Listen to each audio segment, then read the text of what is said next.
What's good, what's good, people? This is your boy Scott Lewis, Apartment Gaming and more. Brooklyn Nets Stoop Edition here with John. What's everything BK Nets? What's up, man? What's up, John? Hey, Scott. Good to be as always.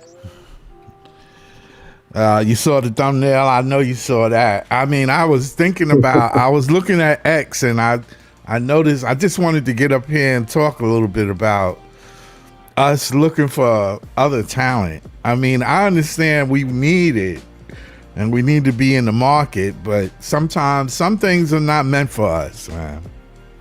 I'm glad you said that, because if you've seen the latest stuff that's going on, like the offseason is going to start once this Giannis stuff gets done any second. But if you've seen, there have been some small moves, and a lot of moves that have been made have been people we've been connected to. I'll name a few: CJ McCollum, Aaron Wiggins, Mo Diawara. Pretty much all these guys are just re-up with their teams. Well, Wiggins was traded from OKC to the Hawks for 2 second-round picks, which we could have done. But so far, a lot of people we've been connected to are going anywhere but us. So whatever off-season moves Sean Marks wants to make, hopefully you make some type of good move sooner rather than later, because the next move, like you just said, we need talent. And everything that I'm hearing, it seems that Michael Brown is more than likely going to be the Brooklyn Nets 6th pick tomorrow, from what I've heard today and what I've heard the last few days. Yeah. What you call him, Wiggins is not. I don't think Wiggins is a fit for us, man. He ain't did nothing. He's been in the league for 5 years and he ain't did nothing.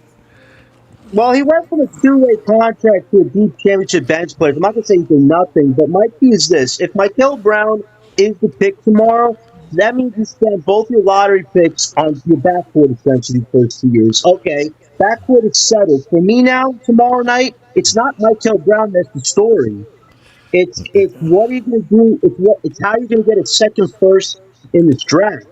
That's what we have to figure out. Yeah. We got Leaf on the stoop. What's up, Leaf? Well, I'm pretty sure y'all all saw the robbery that took place in Washington today.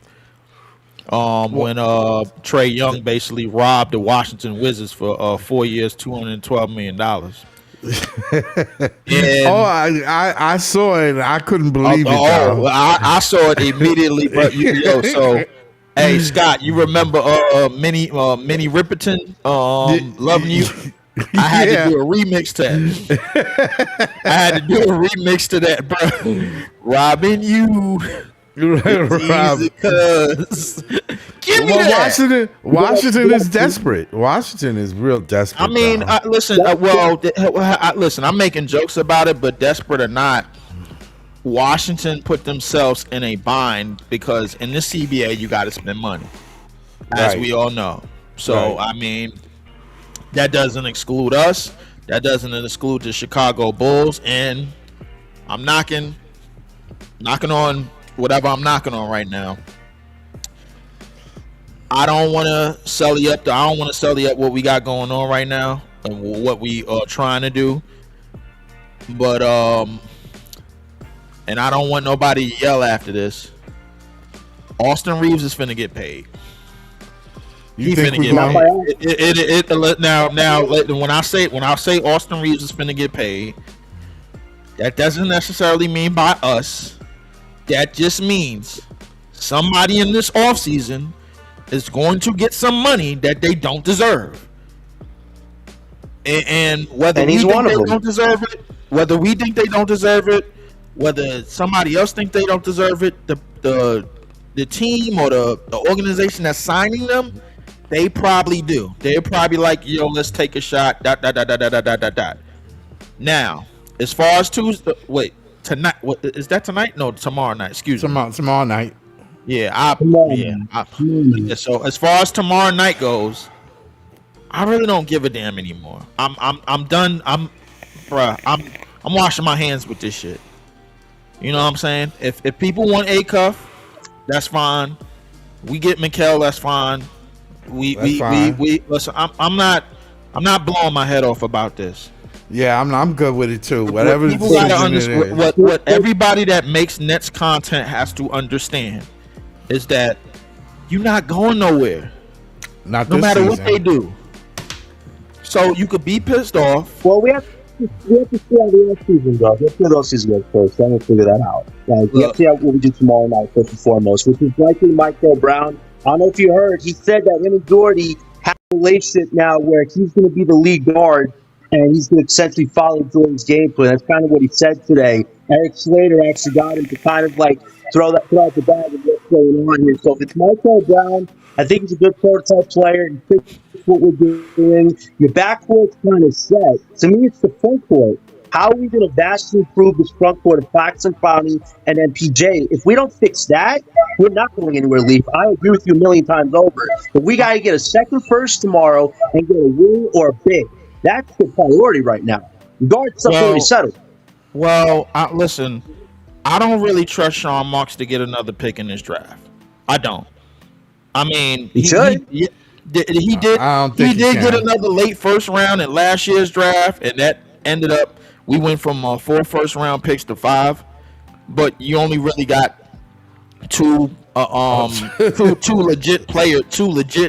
NBA players out of that. The other 3 are projects or well, I don't know what they are. The reality of our front court, it needs to start with Danny goddamn Wolf. And I don't know how many times I gotta say it. It needs to start with Danny Wolf. Now, whatever you surround around that, if you want to surround a big like Mara, or if you want to surround athletes, by all means, do what you need to do. Yeah. But it needs to start with Danny Wolf. He is clearly the most talented big on our team. Clearly. Now, yeah. It's clear as day, Scott. Like, what are we doing? Yeah. It's clear. He's talented. I mean, listen, this is not ignoring the skill set that Clowney has. It could probably be unlocked. Yeah, probably will with Danny, right? With Danny. Exactly. Guess what? You put a 7-footer around Danny that could screen and dive to the basket. That's gonna be unlocked. Yeah. You put a above the rim athlete like a Mitchell Robinson or a Kai Jones around him. It's going to be unlocked. You put a wing around him like Caleb Wilson or some Tari Eason that could play it from inside out. That skill set is going to be unlocked because you got Danny Wolf. Yeah. Danny, I'm done hearing Danny Wolf is cool. Danny Wolf is the most talented player on our team, bar none. Yeah. I need people to understand that. He is talented. I ain't gonna lie. Everybody keep going to the strength shit, but when you don't get the results, you go straight to the weaknesses. Right.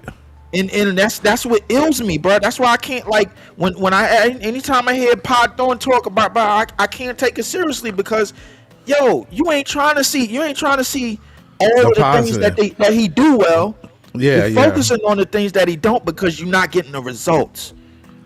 You ain't getting the results that you want right away. I guarantee you, if he still had the weaknesses, bro, and the Nets was winning at a high level, you wouldn't care. You wouldn't even see it.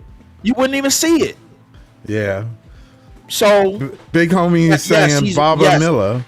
Barbara Miller. I'm sorry, Big Homie. MPJ at this point in his career could barely dribble, can't pass. He could rebound a little bit because of his back. Rebounding does matter. I understand that. But in terms of talent and skill set and what you can do with the basketball, Danny Wolf is the best that we have in a Nets uniform today. Today. I don't care what anybody says. I like to say what's up for Keeps. What's up? What's going on? Keeps, man, what's going on?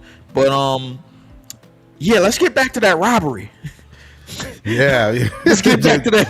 Let's get back to that robbery, Grand Theft Auto. Yeah, you know I like a good jukes, bro. Like, I love a good juking, bro. Oh man, so the Washington Wizards, they doubled down. Yeah, they doubled down. Trae Young got somebody in that front office that cares a great deal about him, because to throw away $48.9 million on a player op when you knew you was gonna get a goddamn extension the whole time. You could have had that player op and added on the 4 year, bro. You didn't even have to do that. You know what I'm saying? John, that's the reason why we need a center. We need a center for Danny, to help Danny unlock, because this way he can do his thing. I think Danny can unlock with or without a center. All he needs is the ball, and all he needs is a space and pace offense. In runners, bro. You give him runners, he good. You give him a big body, a sloppy center, bro, that's just gonna dive down there and just move around and then wrestle and be a big fella. He good with that too. I think Danny Wolf is good with any type of talent that you put on this team. I truly do. You put athletes around him, watch him work. He might turn into the 7-foot version of Steve Nash. Like, while you playing, bro, like, yo, listen, Danny Wolf can rebound, by the way. His rebounding got better. Yeah. His defense got better. Everything that you was looking forward to him doing, his defense, everything got better with limited time. He only played, and he barely played 20 minutes a game. I give you a fun fact. 2 rookies played on our team, played significantly more minutes than him, and he produced just as good, if not better, than both of them. Yeah, that's true. This is true. So that means he's productive. When his minutes are very productive. He's very productive. Yeah. He's very productive. Didn't like Nets only, bro. Like, there's no need to ask about that. Danny Wolf is fine, bro. Like, you put him in the lineup, he's going to produce. It's just that simple. Like, I don't know. Like, listen, Scott. Listen, tomorrow, I'll be honest with you. I don't know. I don't. You can't really tell what Sean is going to do. Yeah. No, you can't. Zuby. Yeah, I heard about him. That's the kid from St. John's, bro. I ain't gonna lie. Athletically, I like him. I really do like him. But I feel as though a lot of people are ignoring the fact that even though Darius Acuff may be a better scorer, I think the better point guard is Mikal. I think Mikal is the better point guard, because and it's not about assists and it's not about stats. It's about how you advance your offense, how you advance the offense as a unit, not how you advance your offense, how you advance the team's offense. Right. If you go look at game where Mikal had 45 points, 9 rebounds, 3 assists. Right. Everybody gonna be like, "Yo, where's the assist at?" No, he's hurrying. Anytime he got, go look at the 9 rebounds that he got.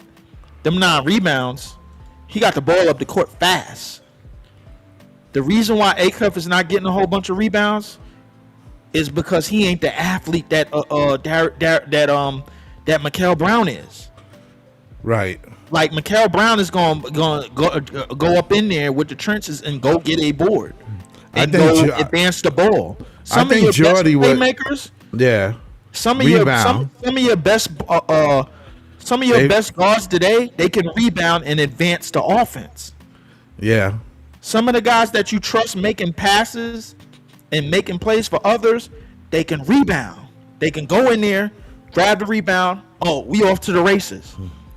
Darius Acuff usually wants to set shit up like mostly for him. Don't get me wrong, he can pass.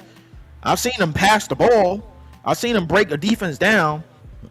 But why do all of that when you could just grab the damn rebound and just move the shit ahead? See, everybody fall in love with that tween shit, and then he's 6'3", 190. He looked like a defensive back in the NFL, and he can drive and he could fit and he could score, man. Like, my thing is like, what is it like? He's efficient and this, that, and the third. What happens when that efficiency gets cut down? What happens when your shot ain't going? What happens when basically they forcing you to give the ball up and they forcing you to do something else? What happens when you can't rebound? What happens when you got to go up against somebody, bro, that's just as good, that's already in the NBA? What happens when you don't have an athletic advantage? The question I ask, ain't this the same thing we was worried about with Cam Thomas? Somewhat. But my thing is this: right now, if you look at the team, we don't have a point guard that we know for sure. I mean, Nolan might turn out to be better than what we think. Maybe. Nolan might turn out. What I'm upset about when I look on X and I see people complaining about what somebody else get. Washington gets this other point guard from OKC, and that we should get him. That dude he been in the league for 5 years, barely played, man. He's been redshirting around like for the last 3 years. He's been redshirting the injury that he had before draft day. Word. I mean, that guy was not going to move the needle whatsoever. Exactly. They was better off running forward with Bob Carrington. That's what they was better off doing it with. Like, my thing is like, everybody's worried about stuff when we're not winning. Flip that record around that we had last year. Nobody's bitching about Danny Wolf's weaknesses. Right. I guarantee you. Because you don't care how you win, bro. Like, as long as you're winning. Yeah. Don't nobody give a damn about it.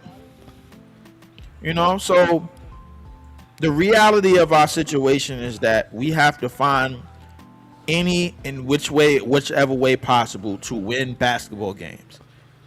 And you do it by trusting that your guys can do something on the court, and you give them enough wherewithal and enough confidence to do something on the court. Right. Unless they say they can't do it, then that's when you go, all right, we got to flip this shit. You got to flip it. Yeah. What's up, Bats 89? What's good, man? That's what's going on. But listen, you're not going to allow these guys to grow if you because the way Nets fans think, they think like, flip the team. This ain't working. It's only been a year. It's only been 2 years. This is why we can't have nothing in the first place, because you keep flipping the damn roster. Right. Yeah, you got a point there. You keep flipping the roster, bro, and now we turning into a flip team, a team that just gets flipped every 2 years or every year and a half. And it never works that way, for sure. It never works that way. That's the worst possible scenario, bro. When you keep flipping the damn team. We was flipping the team when KD and Kyrie was here. Yeah, you right about. Yeah, instead of trying to keep them, we flipping them. That shit is crazy, man. I'm gonna tell you that shit is repetitive. Something is when we had Kenny Atkinson and we didn't have no picks. We didn't have nothing to move. We didn't have no choice but to get players better. And we did get better too. Yeah. And we got better because of that. The problem is that we didn't get better at a certain speed that everybody likes. Of course. You know, and that's the thing. When you're in a tri-state area, you feel like you got to get everything fast. When you in a big market area, you feel like you got to get everything fast. Right. Everything got to speed up. This shit going too slow. Let's move. We need to keep going. These players ain't getting better fast enough. Trade them. You know?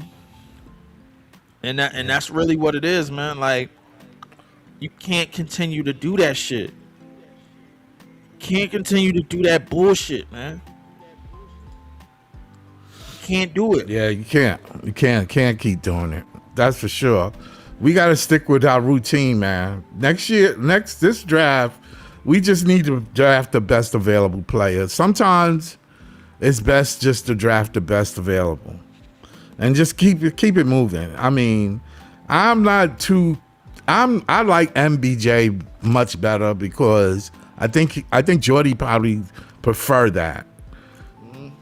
I think Jordy can do work with that with MBJ. I really do. I feel like with Mikal, I think what you get is somebody that allows the offense to move faster, as opposed to like, you know, I got to get a half court bucket. ... Let me tween.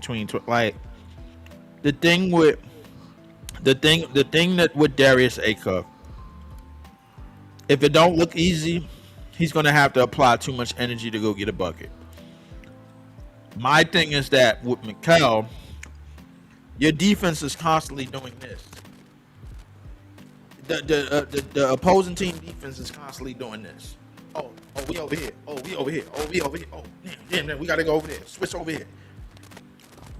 Guarantee you, if you got Danny Wolf in that lineup, it's gonna be even crazier because now you can throw the ball with somebody.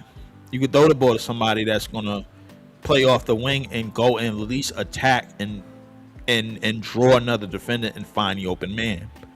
Everything just depends on the opportunities. If you're taking advantage of them, I need them to run. There's no way we should be the youngest team in the league and we shouldn't be running. Never heard of no shit like that. Yeah, it was. If you want to play a big boy lineup, right, go get Mara. Tell Yegor, get better at bringing the ball up. Right. Would you be mad getting Mara instead of MBJ? At 6? Yeah. That might be a stretch. I ain't gonna lie. At 6, that's a reach, right? I should reach at 6. I feel like the only reason that the Nets would have for getting him is to appeal to the diversity of our fan base. Because Mara is from Spain, so right.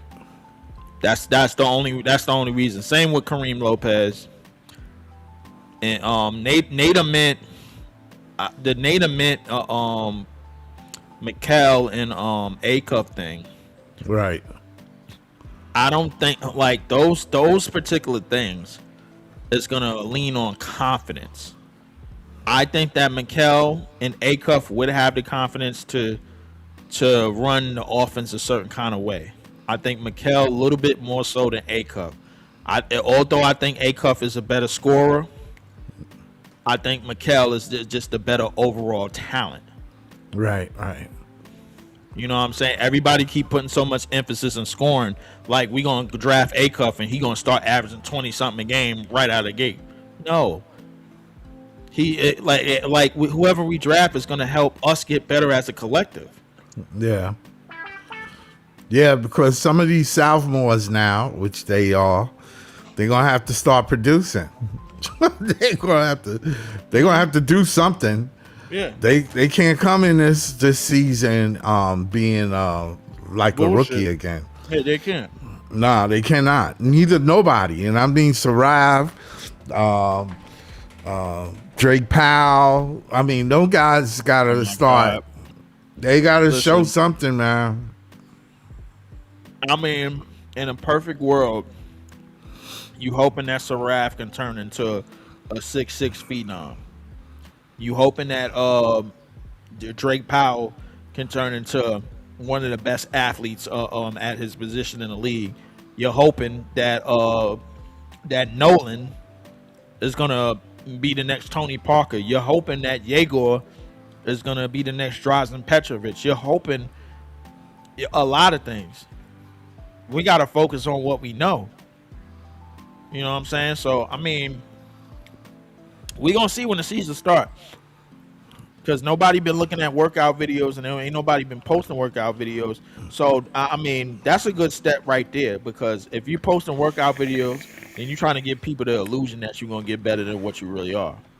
Right. Or you giving up your game plan right away, bro. Like, and I hate people that post workout videos. That's that Ben Simmons shit. That is, bro. Like, and we already been down that road. Yeah, we've been down that road. Ben Simmons always post a off-season workout video where he look crazy, right? Where he look incredible. Here come the regular season. That motherfucker don't want to shoot. I never heard it. No, he just wasn't like.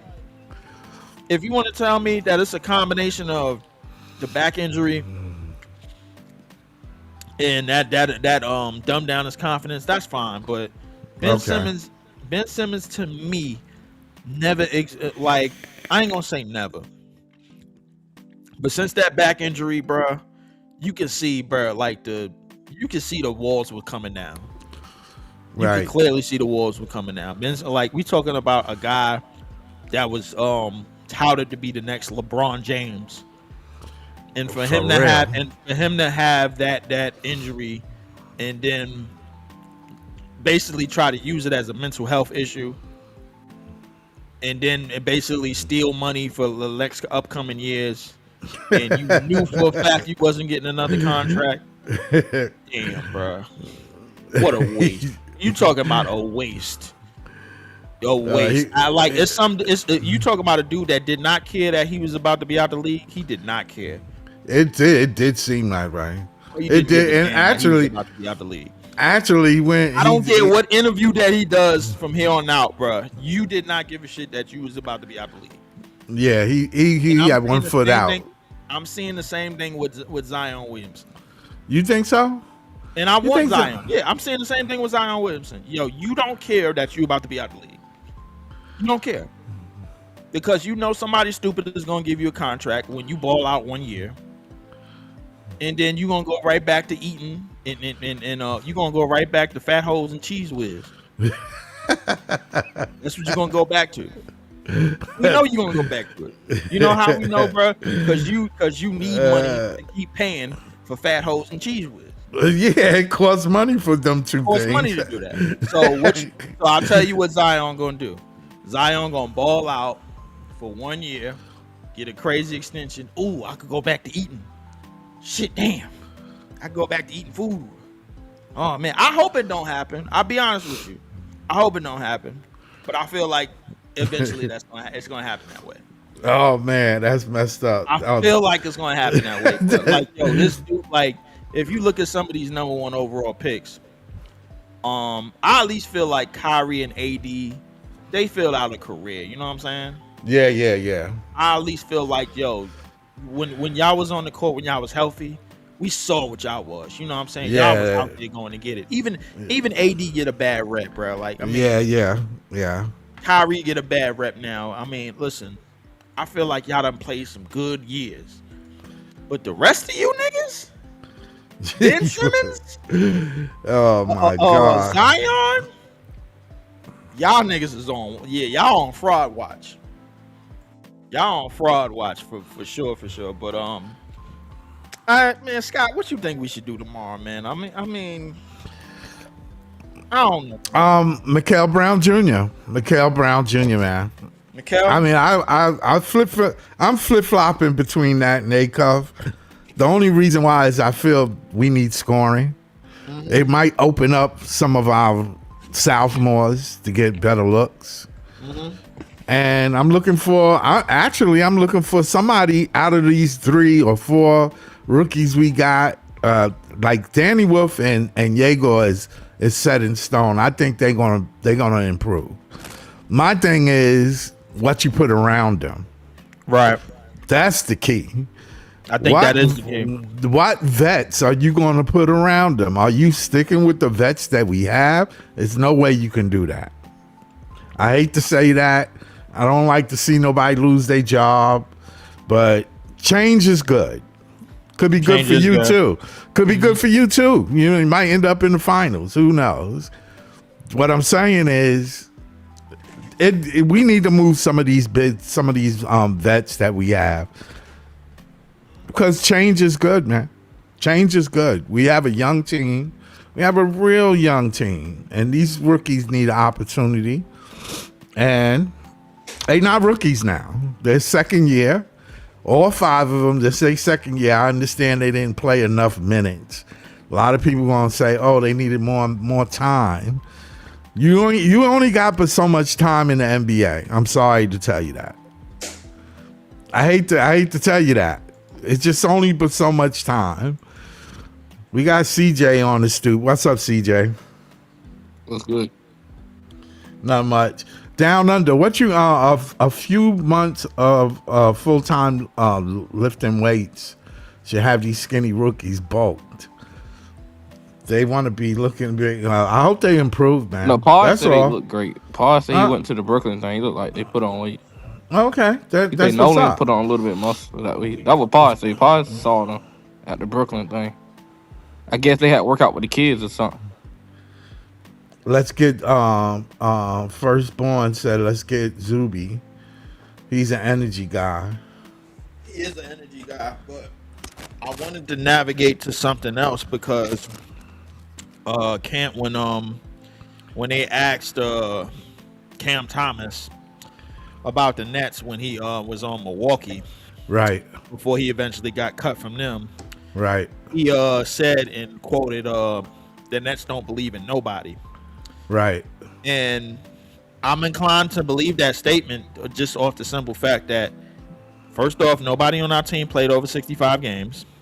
Right. So that means if they was trying to be good, they was just like, nah, we can't pay you. No, we don't like you like that. We only using you for what we using you for. So Ben Saraf, we're using you for all the Jewish fans. Same with Danny Wolf, and the same with Nolan. Nolan, we using you for all the Spanish fans. We're trying to get that connection overseas. You know what I'm saying? Drake Powell, you look like a nice black kid. You know what? Let's draft you. You know what I'm saying? Yeah, smile a lot. Yeah, you got a good smile. Yeah, you know right. You don't look intimidating. Show your teeth. Yeah, Show you don't look teeth. intimidating. You don't look like a out of pocket nigga. You know what I'm saying? So like, yeah, let's get this young kid. You know what I'm saying? I feel like this is what I strongly feel like the Josiah Sean Marks playbook consists of, nigga, you ain't getting no money from us. I ain't gonna lie to you, bro. Nobody's getting paid. For them to give up Kyrie and Kevin Durant the way that they did. Right. That implements that, nigga, you ain't getting no money from us. You do what we tell you to do or you get the hell out. Right. All right, get the hell out. You think we care about winning? No. We're gonna fill up seats. We're gonna find a way to fill up seats without you. Don't worry about it. And that's the sad part. That's the sad part. And I feel like it's that way. I do feel it, and it is the sad part. But I feel like it's that way, but because you got real basketball fans that care. Yeah, you do got real basketball fans. But what I say to Sean Marks and Josiah. Tell me you don't feel some type of way about Kyrie and KD without telling me you don't feel some type of way about KD and Kyrie. Right.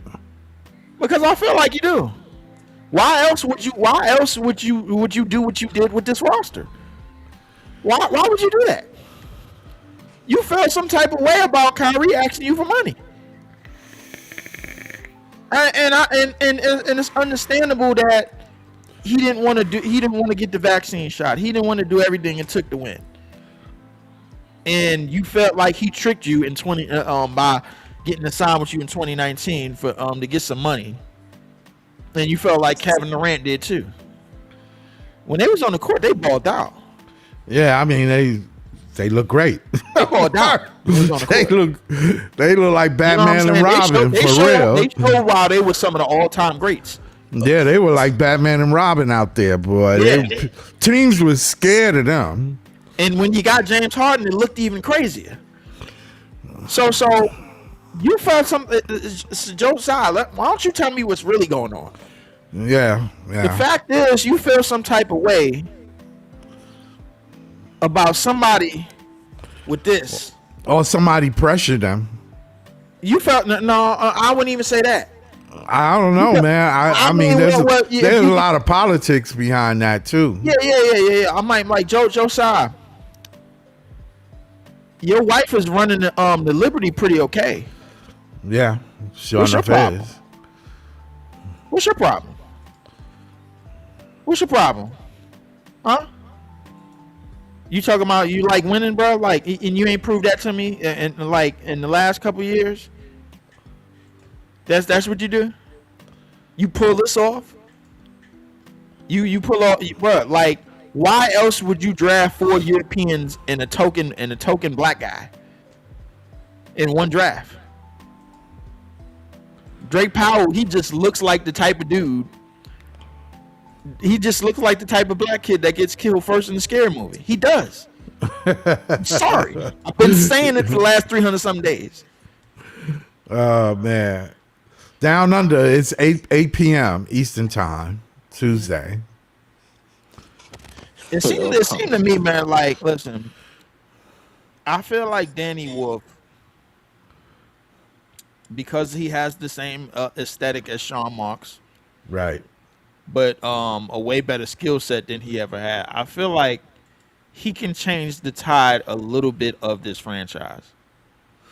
And I'm probably out of my mind to think that, but I don't care. I don't think you out of mind. I think you're right, though.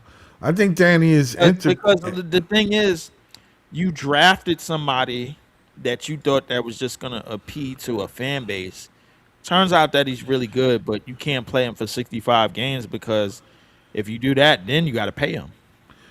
Yeah, we ain't picking Ament and Lopez. There ain't no fucking way. Michael Brown on the board. That's what they drafted. I know CJ. Listen, I know CJ like Ament.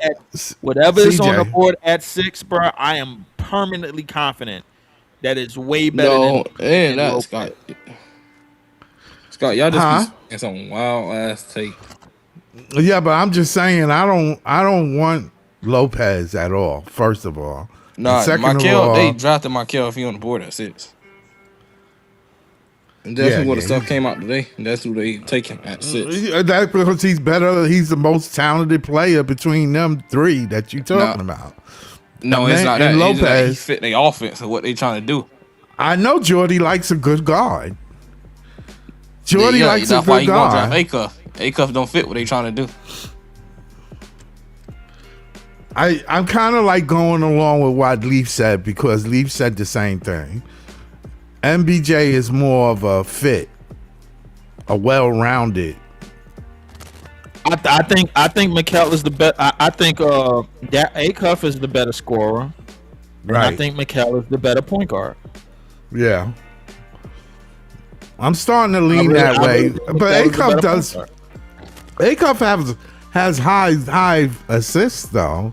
He can set up a play. I mean, listen, and I'm not. He can set up the play. I think you're looking at the rebounds and the rest of the stuff. I'm looking at the totality of how you play as a point guard. If the ball is not in your hands, can you do more something? Than 5 seconds, and you're making a play that leads to another play. That's a good point guard to me. Okay, that's fair. If on defense, if they're expecting you to have a weakness, and you don't show that weakness, and you show a significant amount of athletic ability that you have, that's a good point guard to me. That's a better point guard than what Darius A-Cuff is doing on defense. Yeah, that's fair. That's fair.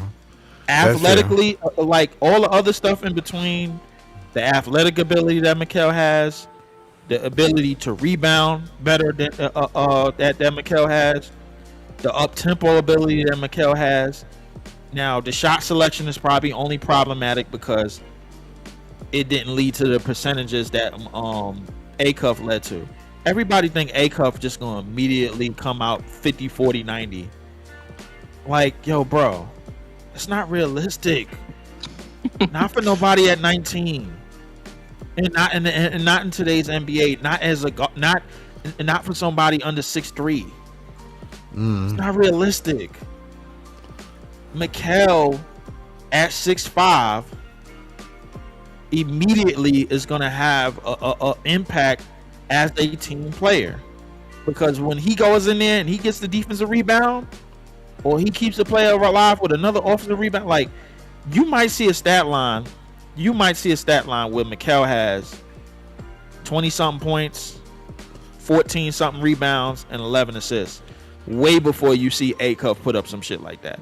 Yeah. Because I don't see A-Cuff grabbing over 9 rebounds in this league unless they fall to him. I don't. I'm sorry. Well, down under, you don't believe in MBJ? You don't like? You crazy as fuck. MPJ was a top 5 pick coming into this draft, bro. Sure A-Cuff wasn't even ranked. Nobody even know who A-Cuff was. He was projected to go top 16. Like, that's what I'm saying. Like, come on. He was not even ranked in the draft. Markel, bro, starting USA, they were saying Markel was the best player in the draft. He carried AJ the Box on the USA thing. I remember MBJ's been mentioned a long time. I mean, his name been out there for a minute. A-Cuff just started getting mentioned. We know who he was, but he wasn't even ranked in the draft. The same thing with Keaton Wallace. They wasn't ranked. Right. They just see what he done in college. Like Lee said, when you come in the league, all that stuff goes out the window. Yeah, firstborn, I'd have kept Kyrie. I'd have paid him. But then, that's us. If I had owned the Nets, Kyrie and KD would still be on this team. If they serious about making a plan, I'll find a way. I'll find a way. And pair that with Danny Wolf. They got to start looking at doing some type of mess like that, bro. That front court got to change. Yeah, we know down under Sean Marks is definitely a problem. But I'm gonna tell you right now, if shit blows up in the face this year, he need to be gone. He really do. That's a fact. He need to be gone. If he don't draft somebody, and him and Jordy don't start making, Jordy gonna have a new boss. And then Jordy be on the clock. Because if I know I'm coming in there and I didn't pick you, you on the clock. That's a fact. And MBJ about to be the first point guard we had since I'm gonna put the link up there Steve for Nash. Easy. I got you, Easy. I got you. Or anybody else that wants to. They say A-Cuff can play off ball. He cannot play off ball. Also, when you playing off ball, it's more stuff to that. You got to cut into the basket and doing other stuff like that. Yeah. And then when he say you play off ball, he not even shooting that officially playing off ball. That is crazy to me when they be saying that. Yeah, I agree. Sean Marks is the problem, but Josiah has a infatuation with Mr. Marks. I hope he don't have that kind of infatuation. What's up, Bates 89? That's funny. Yeah, he does. He got something. It's something. I think Mark's got videotape of Shy or something. What? Nah, dude, we ain't gonna trade down. We can't. No, we're not trading down. No. We need the highest available talent. For real, we're not trading down. We need talent information now. We got today, they're not trading now. No, they need talent. Anybody think they trade down? You just dump. You didn't pay attention to what went on today. We need talent, dude. We need talent. We need talent for sure.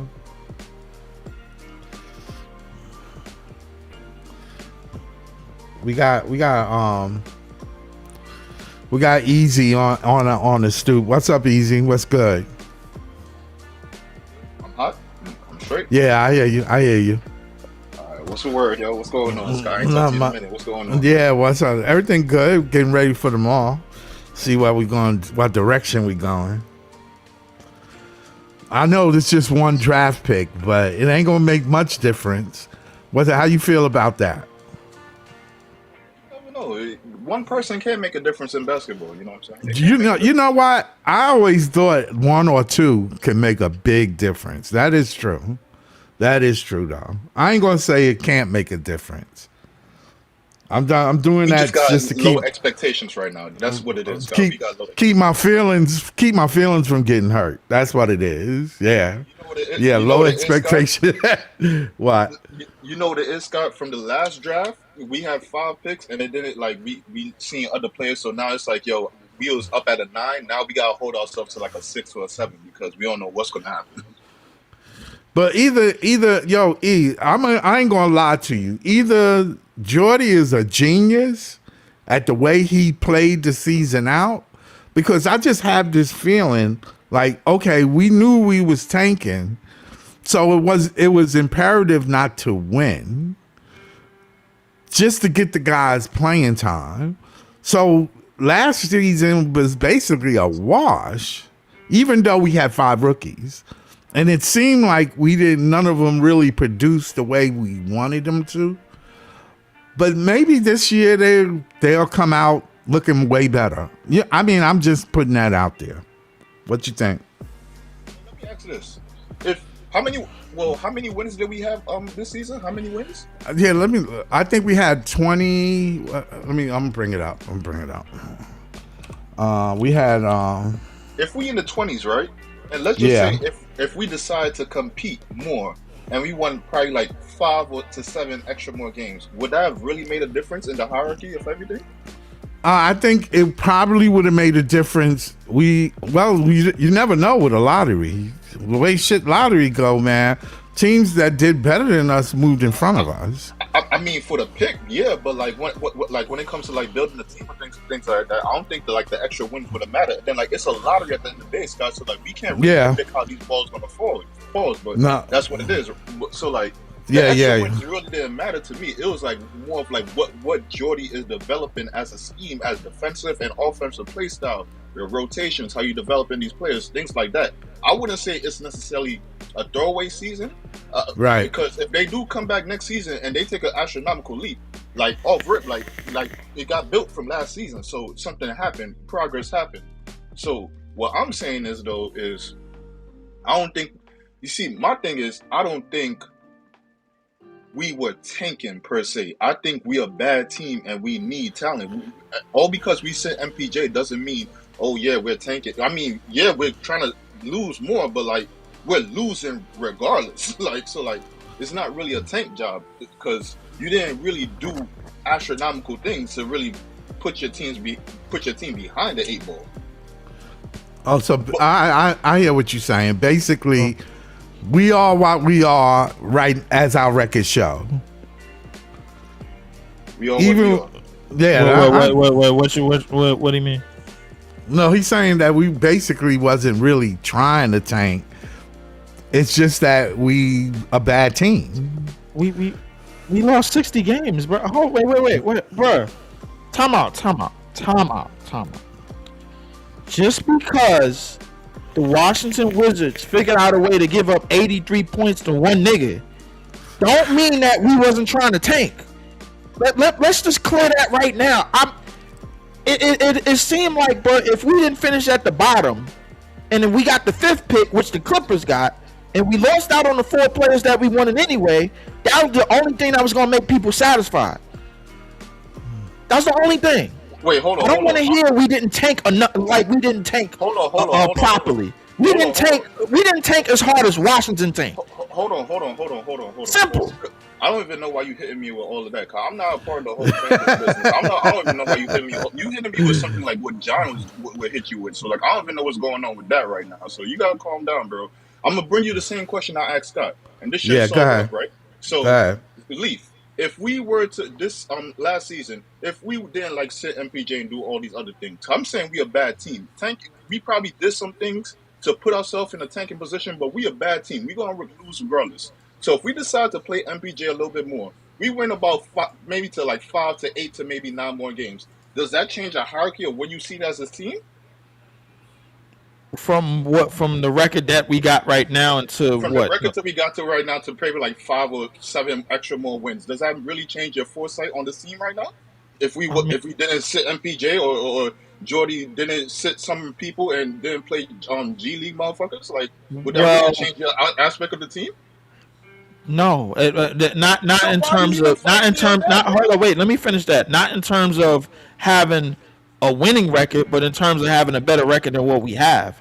Like my thing is like, and I'll take it back to the season before we got. Hold on, wait. I'll take it back to the season before we got MPJ. A lot of people said we didn't take that tank seriously, which I am inclined to agree with, because we had Tucson Awama out there getting game winners and getting game winner steals and shit like that, bro. Like, so I mean, it was what it was. Do I think we're a playing team? No, I don't. But I don't think we as bad as a lot of other, like, as the bottom of the tier. Like, we are. There's no incentive to be completely bad anymore. But bro, I'm not comparing us to the other team. I'm saying us in a vacuum. We just a bad team. I don't want to compare us like, oh, we not as bad as. Fuck them, all them other niggas. They got their shit going on. We got to focus on what we got. We are a bad team, bro. Like, period. Like, it's not like we can't cut around that corner. Like, we a bad team. So even if we do tank, our tanking is not like some, we sat, like, we not sitting no high level guy. The only high level guy that we really sat is MPJ. And if you want to include Claxton, but like we be up here all the time. We've been up here for years now at this point, my nigga. Like, we've been saying what we've been saying about these players, bro. So it's not like they move the needle in a drastic way. Maybe on a different team, maybe a contender with better players, but on this team, no, bro. So we a bad team. So I'm thinking, we just bad. We need the talent. We need somebody to uplift the people, bro. Like, it is what it is, bro. I agree with that. I can live with that. And listen, easy. I 100,000% agree, but we ain't gonna turn water into wine, bro, by tomorrow. Like, that's what we're not gonna do. You I think a lot of people got this illusion that we gonna get better all of a sudden. We not. Let me say this, bro. Let me say this. No, I'm just talking about the players. Let me say this. What I've been hearing, if we decide I've been hearing so much. If we decide to draft Darius Acuff, our team ceiling lifts up, nigga. Lifts up like an elevator. What about Mikal? I've been getting like 50-50 on Mikal.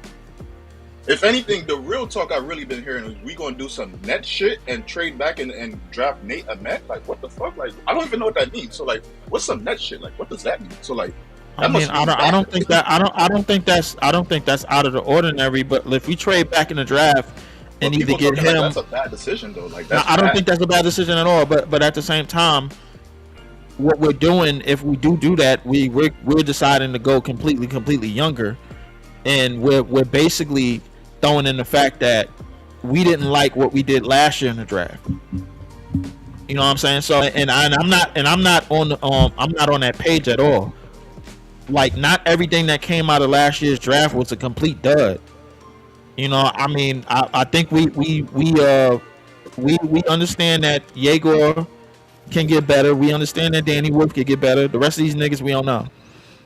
Now, we understand that Darius Acuff or Mikal, or however you want to put it, or if we go back in the draft, we get Nate Ahmed, or we get Mara, bro, we kind of could cook with something.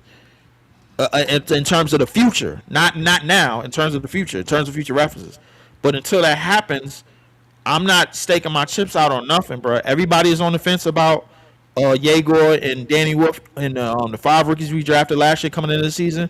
I'm on the fence about Darius Acuff. I'm on the fence about us going back in the draft and getting another pick. I mean, I think it's pretty equal there.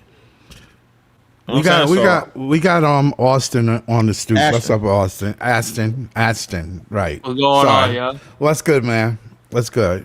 Nah, I was just like, I liked what Leaf said, because everything that I was agreeing with most of it, because even though I understand what people are trying to say about Acuff, like, they think he has a higher ceiling than a day, but a day brings you a skill that could help you win today if that's what y'all were trying to do. He brings you rim defense with rim protection that y'all have not had in years. He brings you, even though he wasn't the best rebounder in college, that's because he didn't play that much in the minutes he played. But he is a great effort guy on grabbing boards. Not the best shot blocker, but hey, he's 7'4". I don't really care about shot blocking. I care more about rim defense. And that's something he brings, and that's something y'all really don't have. What?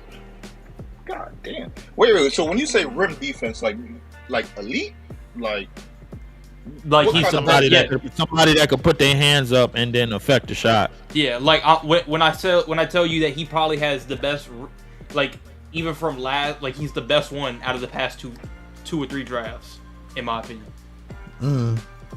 Best rim protector in the past 2 or 3 drafts. Okay, I can see that. Like, because like I get told, since we don't have a pick in like this next season draft, that we are going to, I guess, compete or try to win. I get confused by that because we don't even have the talent for that, and then we have a pick in the next year after that. So it's like, why even? Well, do that? my thing is, it's not more winning; it's more of trying to teach your guys how to win. Because you know you're not good enough to win a championship. You know you're not good enough to probably even make the playoffs. You might make the play-in, but I'm saying you're trying to teach your young core how to win. Think of that 1 year with OKC, what they did with SGA and Chris Paul. They taught him how to win, and they reeled it back in to bring him into where we're able to do the actual building part. But we taught him how to win. You understand what I'm trying to say? I get what you're saying, but I feel like that Chris Paul process, a lot of people is ignoring that gap where Josh Giddey, Pokusevski, and all them other players, bro, that wasn't involved in that championship team that they eventually won. Right. In 25, bro. Like, that's a 4-year gap. That's at least a 3-4 year gap of them being trash.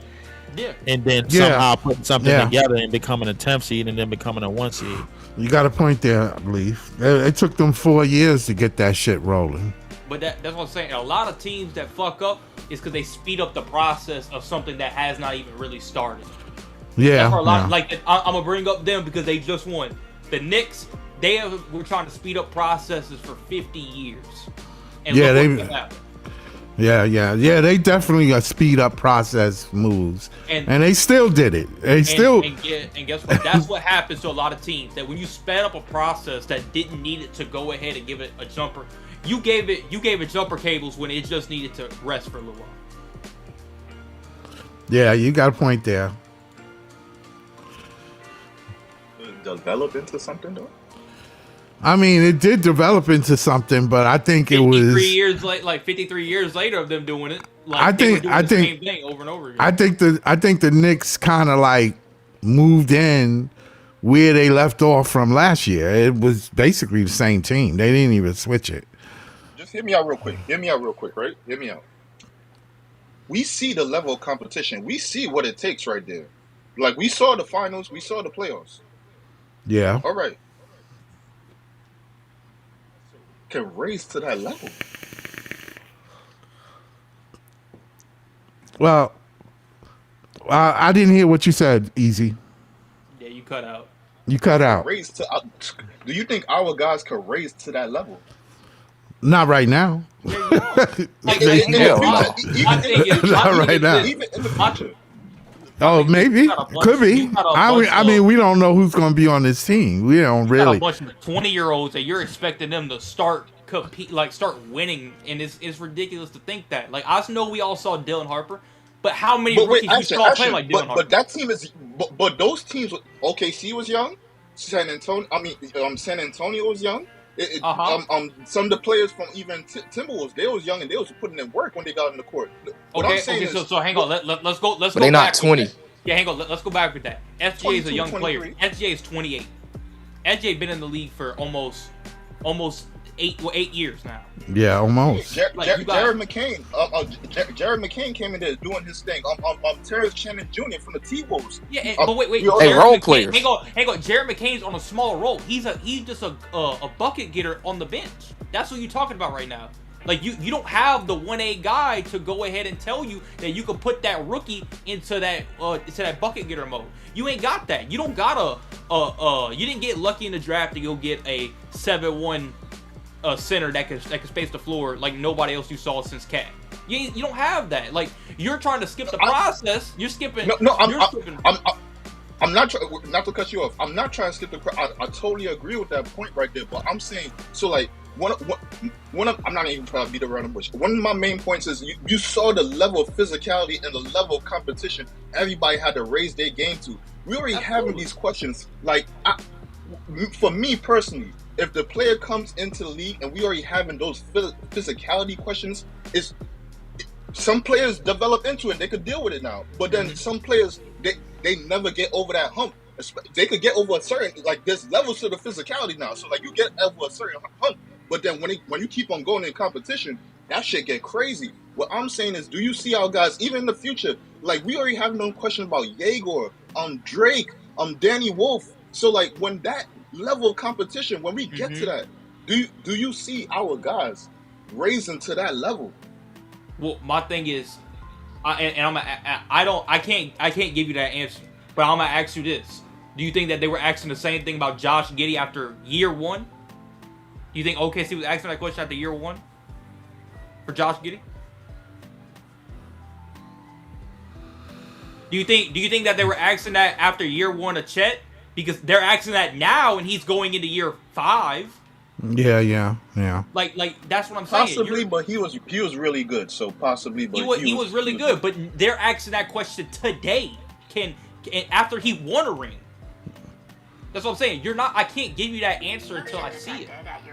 You understand what I'm saying? I can't give you that answer of what they need to improve on until they fail at a bigger stage. Yeah, that's true. That's fair. Because it's like with Wemby.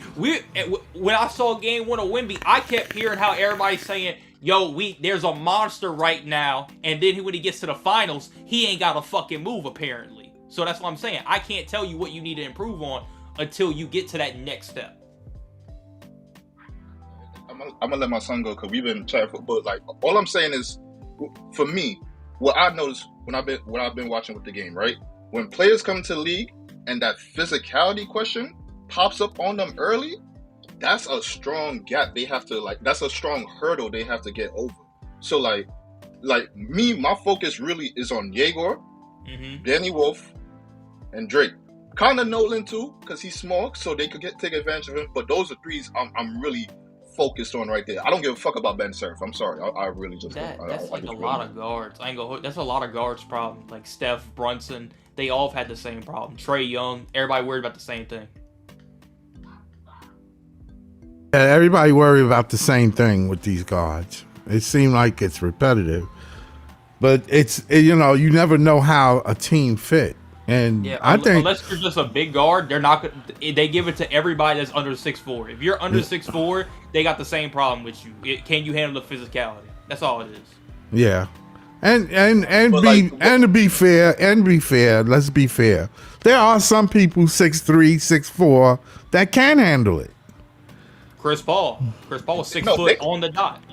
No, they can handle it, but like when we already saw it, like when you get into a playoff setting, and then when you get into matchup settings, like when they could mismatch you, now you got your 6'1", 6'2" guy on like a 6'8", 6'9" guy, like, cause that was like what Jaden McDaniels was kind of doing to the Denver, like he was taking advantage of the small guys, Tim Hardaway Jr., Jamal Murray, even though Jamal Murray like 6'5", he was he bigger than them, so like that's really the thing when you look at it, when we get to the dance, they're going to mismatch hunt you. And if you're not providing more value, all right. So when you look at it that way, I agree with you, Easy, that they do they hunt you down. Mm-hmm. They'll try to get the mismatch to do. You have to score. If you don't score, you have a problem because usually 6'3" guards can score. They're going to put up numbers. You have to match that number. But my problem with that is you ain't had no real deal defender on that Denver Nuggets team. Like, you gotta think about Jaden McDaniels was clowning the entire team, calling them all soft. Yeah. You had a soft ass lineup, and he didn't talk about one guy. No, he named the entire lineup. He named the entire lineup except one guy, Peyton Watson, who was injured. He named the entire lineup. He said, how you gonna win when you gotta go against me and you're Jokic, Jamal Murray, Aaron Gordon? Like, I'm like, damn, who else he gonna name? I mean, that is a variable. Being 6'3" is a variable that you can take advantage of in a situation where the game is tied in the fourth quarter or something like that, and you have that opportunity to pull that off. But that's not something you're going to pull off of the whole game. Yeah. You're not going to run your whole offense just to look for this one dude. And now that if I want to, like what the Knicks did most of the time in that game, they put him on the worst offensive player, quote unquote, Devin Vassell. They put him on Devin Vassell pretty much the majority of the night. Right. Yeah. And yes, did he get swapped on to? Yes, he did. If you look at the fourth quarter, they completely didn't go to him. In the last game, they went to Jose, and Jose's a better defender than Brunson, and he's because when you offensively scoring, it changes the way a team plays. You have to play different. If you putting up numbers, if you starting to hit threes and putting up in 4 minutes 20 points. You understand what I'm saying? You changing the way a team approach it. They can't do game plan. They have to change the game plan, which is something the Spurs didn't do well. They did not do that well. Not to cut you off, but let me say this. When it comes to the playoffs, right, the margins of error for victory and loss get so finite. Those little minutes that you bring a guy on the court and they start hitting you in a little 2 minutes. Those could be the difference in your game because you was matching up for blow, but that little span of little time right there where you made that little as a coach, because that's really a coaching mistake right there. Depends on your team though. It depends on your team. It depends on your team. Because let me tell you something. As well. That's what I'm about to say. Because the Thunder were making mistakes all over the court whenever they won their championship. But guess what? They had such a good defense, it kept them in games. It's the same way with the NFL. Like, I'm going to just throw out a play. What is his name? Jared Goff had 5 interceptions. And guess what? His defense kept him in the game where they came back and won. No, it was CJ Stroud. It was CJ Stroud. My fault. The playoff game. Oh, my God. That's what I'm saying. A defense can keep you in game. And I understand the NFL defense and NBA defense, two different things. But I'm saying majority of the time, a defense could keep you into a game, especially through a slump. That's why I say when we're talking about players, I always ask, what can you do besides scoring? Because if I take that away from you, you could legitimately be a non-factor on the court. Yeah. Like, no disrespect, Devin Booker, before he became who he is today, early on, Devin Booker, if he wasn't making his shot, he was a non-factor on the court. He was getting picked on defense. He didn't have a handle like that. He could not do anything but shoot the basketball. If I take that away from him, what else was he bringing? So that's something when you think about drafting of how could this dude benefit me? What am I missing on this team? And that's where I'll go back to Adeyemar. Do you put that more on the player or the coaching and his coaching style and how I put that more on the player. I put that more on the player because it's regardless of who they drafted, you're the player. You know what you struggle with. It does depend on what team, because they do have a hierarchy and all that. But if you're a team like Brooklyn, bro, there's nobody on your fucking team that says that this is my team. Ain't nobody can say that. Not even the 6th pick you draft can say that right now, technically. So my thing is, you have all the room to show who's the guy and what you can bring. They gonna play you. Yeah. I think everybody's expendable on this team. Word. That's all I say. So if Yegor somehow comes out and plays like Klay Thompson next year, has improved on defense and becomes a spot-up shooter, how can he not say what he want to say? Like, you know what I mean? Like, that'll be astronomical. I look for somebody to improve out of them 5 draft picks. And Drake Powell comes out saying I can play, and even though I can't score a lick of shit, but guess what? I could guard anybody right now. Shit, that's better than what y'all got. Yeah, I'm definitely looking for somebody to improve this year. Ben Seraph comes with not a bucket, comes with a jumper. Yeah, he needs a jumper bad. Nolan needs a jumper. But Nolan's jumper was coming in though. It was. It started coming. He showed they could hit the corner. That's why I don't want. That's why I really don't want y'all to draft him. I think he could be something if you mold him right. But we need more than one point guard. We need more than one playmaker. You're absolutely right, but you can always hurt a kid's development by That is true. By replacing a freshly 20-year-old kid. Because guess what? You do have that quote unquote other point guard. That is true. You can hurt his development, but I honestly think the good thing about it is if you look at the guards that's around that 6th pick, one of them, I think they can play the 2. You talking about Michael Brown Jr.? Yes. See, I like him, or what's his Brandon? What's the Arizona? Not Arizona. Other kid from Arizona, is it? You talking about Braden Barris? Yeah, Braden Barris. Braden Barris. Yeah. He's another one that could play off the ball, help out, but he's not a on ball player in my opinion. He's more of an off ball. Why do like, not to cut you off, but why do I feel like if we do go back in the draft, we might have a shot at Cameron Carr? You can absolutely. He's a guy I feel like he's going to be right there, either at 12 or like 14, somewhere in that. But I feel like if we go with a wing somewhere in that late part, or if Mara can't be there at that late part, we go for a wing. If Mara and the Mint are probably not there, then they might go with Lopez anyway, because I feel like they wanted Lopez all along. Yeah. I'm not too mad at it. He's a all around well-rounded player. He's not great at anything, but he's not terrible at anything either. Right. I would like Mara for the simple fact that Mara does simple stuff, and you could having another big on your lineup won't hurt, man. I mean, I think Mara could play at least 25 minutes, and then Dayron and then we'll most likely have situations where we run Danny Wolf and Clowney together.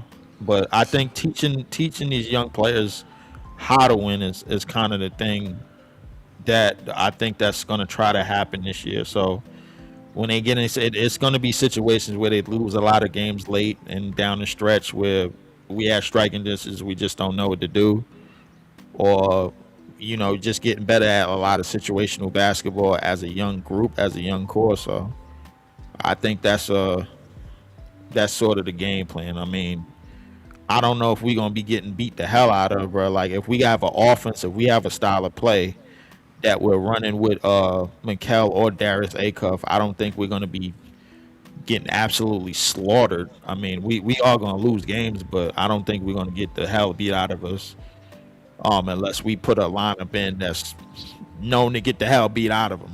You know what I'm saying? So I think it's all about teaching young players how to win as a group.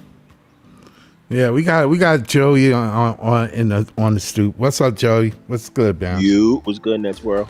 Not much. How you feel about Mora? Do you know anything about him? Yeah, absolutely, man. I love Mora, man. I think he's talented. I think he's got a good feel for the game. He finishes well around the rim. He can pass. The only questions we have about him, Leaf hit one of them on the head, is his how many minutes can he play per game? You know what I mean? Because of his size. Right. Also, he needs to get stronger. So he's going to get pushed around in that low block because he's not strong enough, But as far as his skill set, I mean, he can shoot, he can pass, he got good finish around the rim, good basketball IQ. He's solid. I mean, I love Mora. I don't know if I would pick him at. I don't know if I would pick him at 6, but that was the next question I was going to ask too. Yeah. I don't know about 6 though. If the Nets did it, it wouldn't be BPA. I wouldn't be mad at it, but I wouldn't be ecstatic either. But yeah, I mean, I would prefer him if we possibly got another pick, and we possibly could get him like a little later on in the draft. I think he's projected to go Yeah, I between don't hear 10 nobody and talking. I 15. just hear the music. Hello?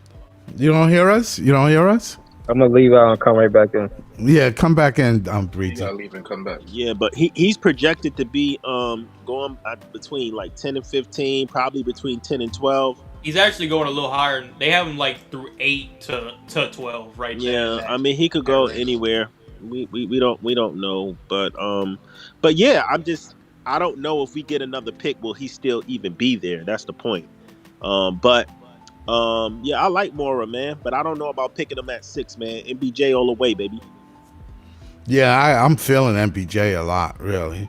And no, don't get it wrong. I like Acuff, but a lot of people don't realize MPJ been talked about way before Acuff even was That's a in the fact. top That's a top fact. 10. I That's a mean, I'm fact. not saying And that Acuff- Acuff can't Acuff be didn't become something. a thing until the last couple of months of the damn NCAA season. Yeah. He didn't like Mikal was on that radar long before, bro. Like everybody knows that. So I'm gonna say this, and I'm gonna say this again. I think Acuff may be the better and more efficient scorer, but I think Mikal is the better point guard. Not only, I don't not know only about the, that. I agree that not only the playmaking, but what he brings is also athleticism. So that y'all I don't lack. know about We, that. we, bro, like we I was think- calling. I think- Joey, that's a Joey, debate, you got to man. think about it like this. I Joe, think you got to Cup think is about a- it like this. We was calling Mikal Jalen Green with a point guard skill set. Yeah. That's what we was I calling think him early on. I think a Cuff is a With better a point deep guard. ball, too. And here's why I think he's a better point guard. You look at his turnover to assist ratio is phenomenal. He's efficient. He's an efficient playmaker. Not only is he an efficient playmaker, he gets his. I think he's more polished now than any guard in coming out of the draft. However, I think Mikal has the higher upside. Mikal is more raw. I think he has the higher upside. I like Mikal's athleticism. I like his size. And I like that he can just get anywhere on the court. He's a dog. But I will not say he's better than a Cuff right now. Now, I think Mikal MBJ is the better fit for us overall. I would rather have him next to Jaeger than a Cuff because I think he also plays defense a little bit better. Well, it don't take much to play better defense than a Cuff. But you get what I'm saying. Like a Cuff has good size on him. He put effort in on defense, and he's a dog. He gets paint touches. He's a pretty good passer. The only thing is he gambles too much. He can make any Can I- pass, can I- but some of the stuff Yeah. he be doing is Can- like, you know what I mean. So We he got turns we the got ball we over got more than a Breezy. Cuff. We got Breezy on the stoop. What's up, Breezy? What you think about Acuff and MBJ? Which one? I was shout to your podcast, man. Subscribe if y'all listening. I just wanted to add to kind of what Joey was saying. Like, when you say the assist turnover ratio, like, what's the specifics? Like, what's the assist turnover ratio with Darius Acuff Jr. and Mikal Brown Jr.? Like, what are the actual numbers? And my other question is a two-part question for Joey in the panel is: do we want a better scorer or facilitator at the point guard, or does it matter? I don't know the exact numbers as far as the assist the turnover ratio, so I'm not going to just say something just to say it. But I have read it. I don't know the exact numbers. I will say You say this: I like think just you the need eye test? the second part of the question. I think you need a little bit of both. I think you need a point guard who's an alpha and he can get his, but he can also get others involved. You need a combo guard, But which I think both of them are. I just think Mikal is more of a two guard than a point guard, yeah, even though he's a but combo Joey, guard. And I think a Cuff is more of a point guard than he is a two guard, even though but he is a combo guard as well. so let me ask. What I was getting at is who's more of a go-to guy? Fourth quarter, we need a basket. I mean, a point guard is going to go. Is It's a going to Cuff have the right ball in now. his hands Breezy is a anyway. Cuff because a But who Cuff is could more score the efficient. ball?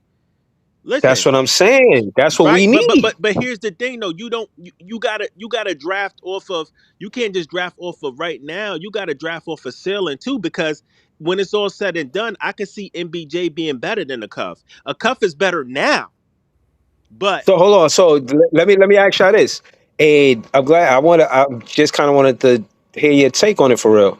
And Michael Porter Jr. came to the NBA with the same injury, not the same injury, but with a back injury, and he said it changed the way he played the game. Are we at all concerned about his back injury, or It's does not. it It's even not a matter? one size fit all. MPJ he's already been cleared, bro, by the doctors. He's good to go. His back is straight. That's not even a factor. I mean, I get it. He had an injury, but he's already been cleared by medical. He's good. So, Okay. but I will say this: it doesn't matter what I want. Doesn't matter what none of you guys want. I still think Marks is either going to go with Mikael Brown Jr. and if Mikael Brown Jr. is not there, he's going to pick Keaton Wagler.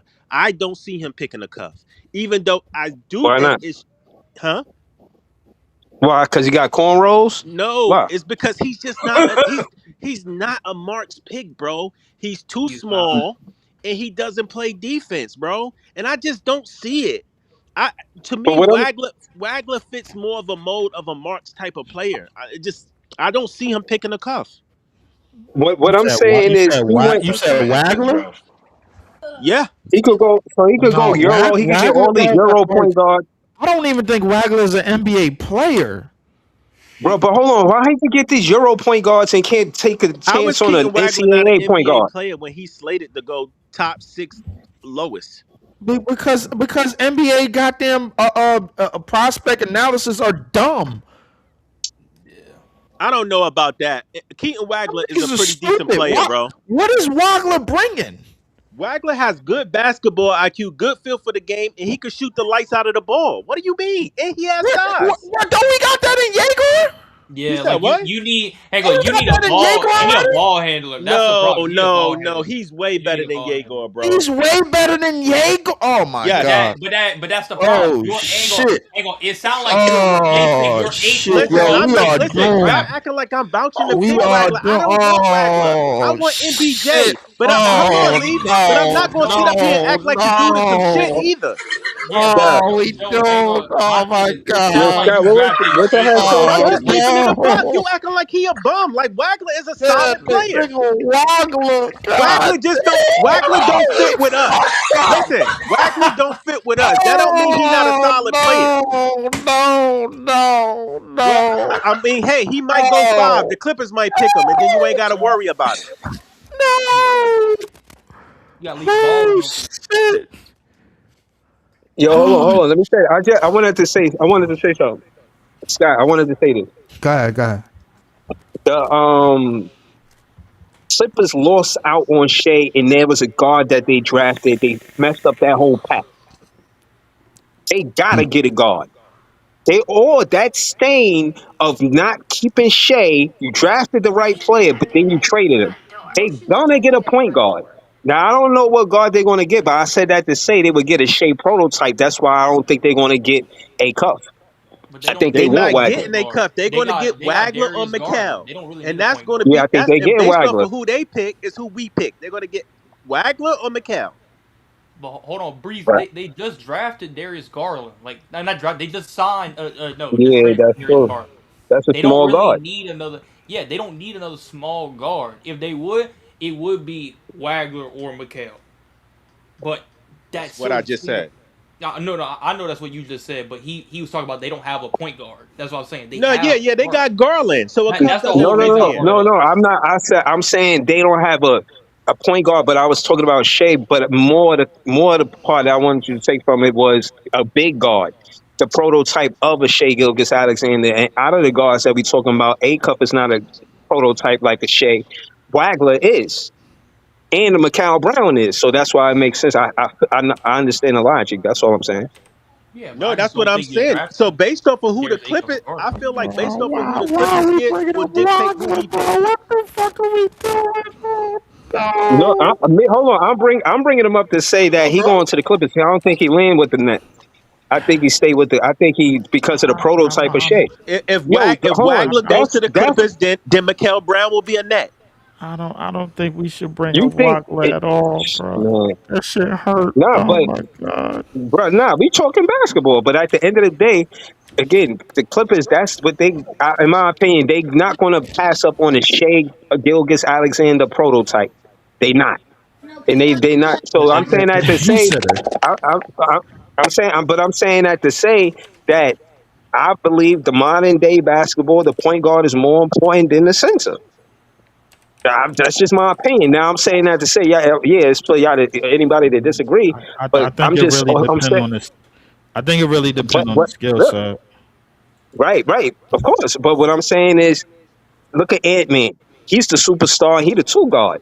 He can't get as far as he needs to because the inadequacy at the point guard position. That point guard important, man. These franchises is building with that point guard position. Unless you got AJ DeBoncha or some shit like that. I mean, yeah, Right. It's that's tough. Look, I'm I not saying understand that that, I but want Wagler, y'all. This is what I'm saying. What I think Sean Marks is going to do. I'm looking at this from a lens of Sean Marks. A Cuff just doesn't seem like a Sean Marks guy. He don't. my thing is, bro, who seems like a Mikal guy? Who seems like a Jordy guy? Because Jordy is the one that got the extension. I think Mikael I Brown don't know. Jr. I mean, they went to visit McHale like 3 or 4 times. I think Met his parent. I think he's more of a Jordy type of guy. Yeah, I like that's what I'm leaning It towards. is. It's common sense, bro. Who's the guy that's gonna run offense for Jordy? Because the thing is, we're connected. We're still connected to Sabonis. We're still connected to players that Jordy at least had a carbon copy of, or at least had within in this offseason. So my thing is, in the funny shit that's lingering in the air, we forgetting about the fact that a robbery took place in Washington today when a little itty bitty nigga got 4 years, $212 million. It basically kind of foreshadows that somebody else is going to get paid that don't deserve nowhere near that type of money, and they probably going to get close to it. And I don't want to sully up the podcast by saying who it is. What does anybody being a Jordy guy got to do with it? If they pick Mikal Brown Jr., we out of it. We can't get him. We out of what? We can't get Mikal Brown Jr. So him being a Jordy That's guy the point they doesn't were matter. going to nail me at. What you mean? You talking about Native Men, or you talk? Wait. If No, we I'm get talking about Mikal Brown Jr. If the Clippers pick Mikal Brown Jr. at 5, all of that him being a Jordy guy doesn't matter. We're stuck with either getting a Cuff or Wagler.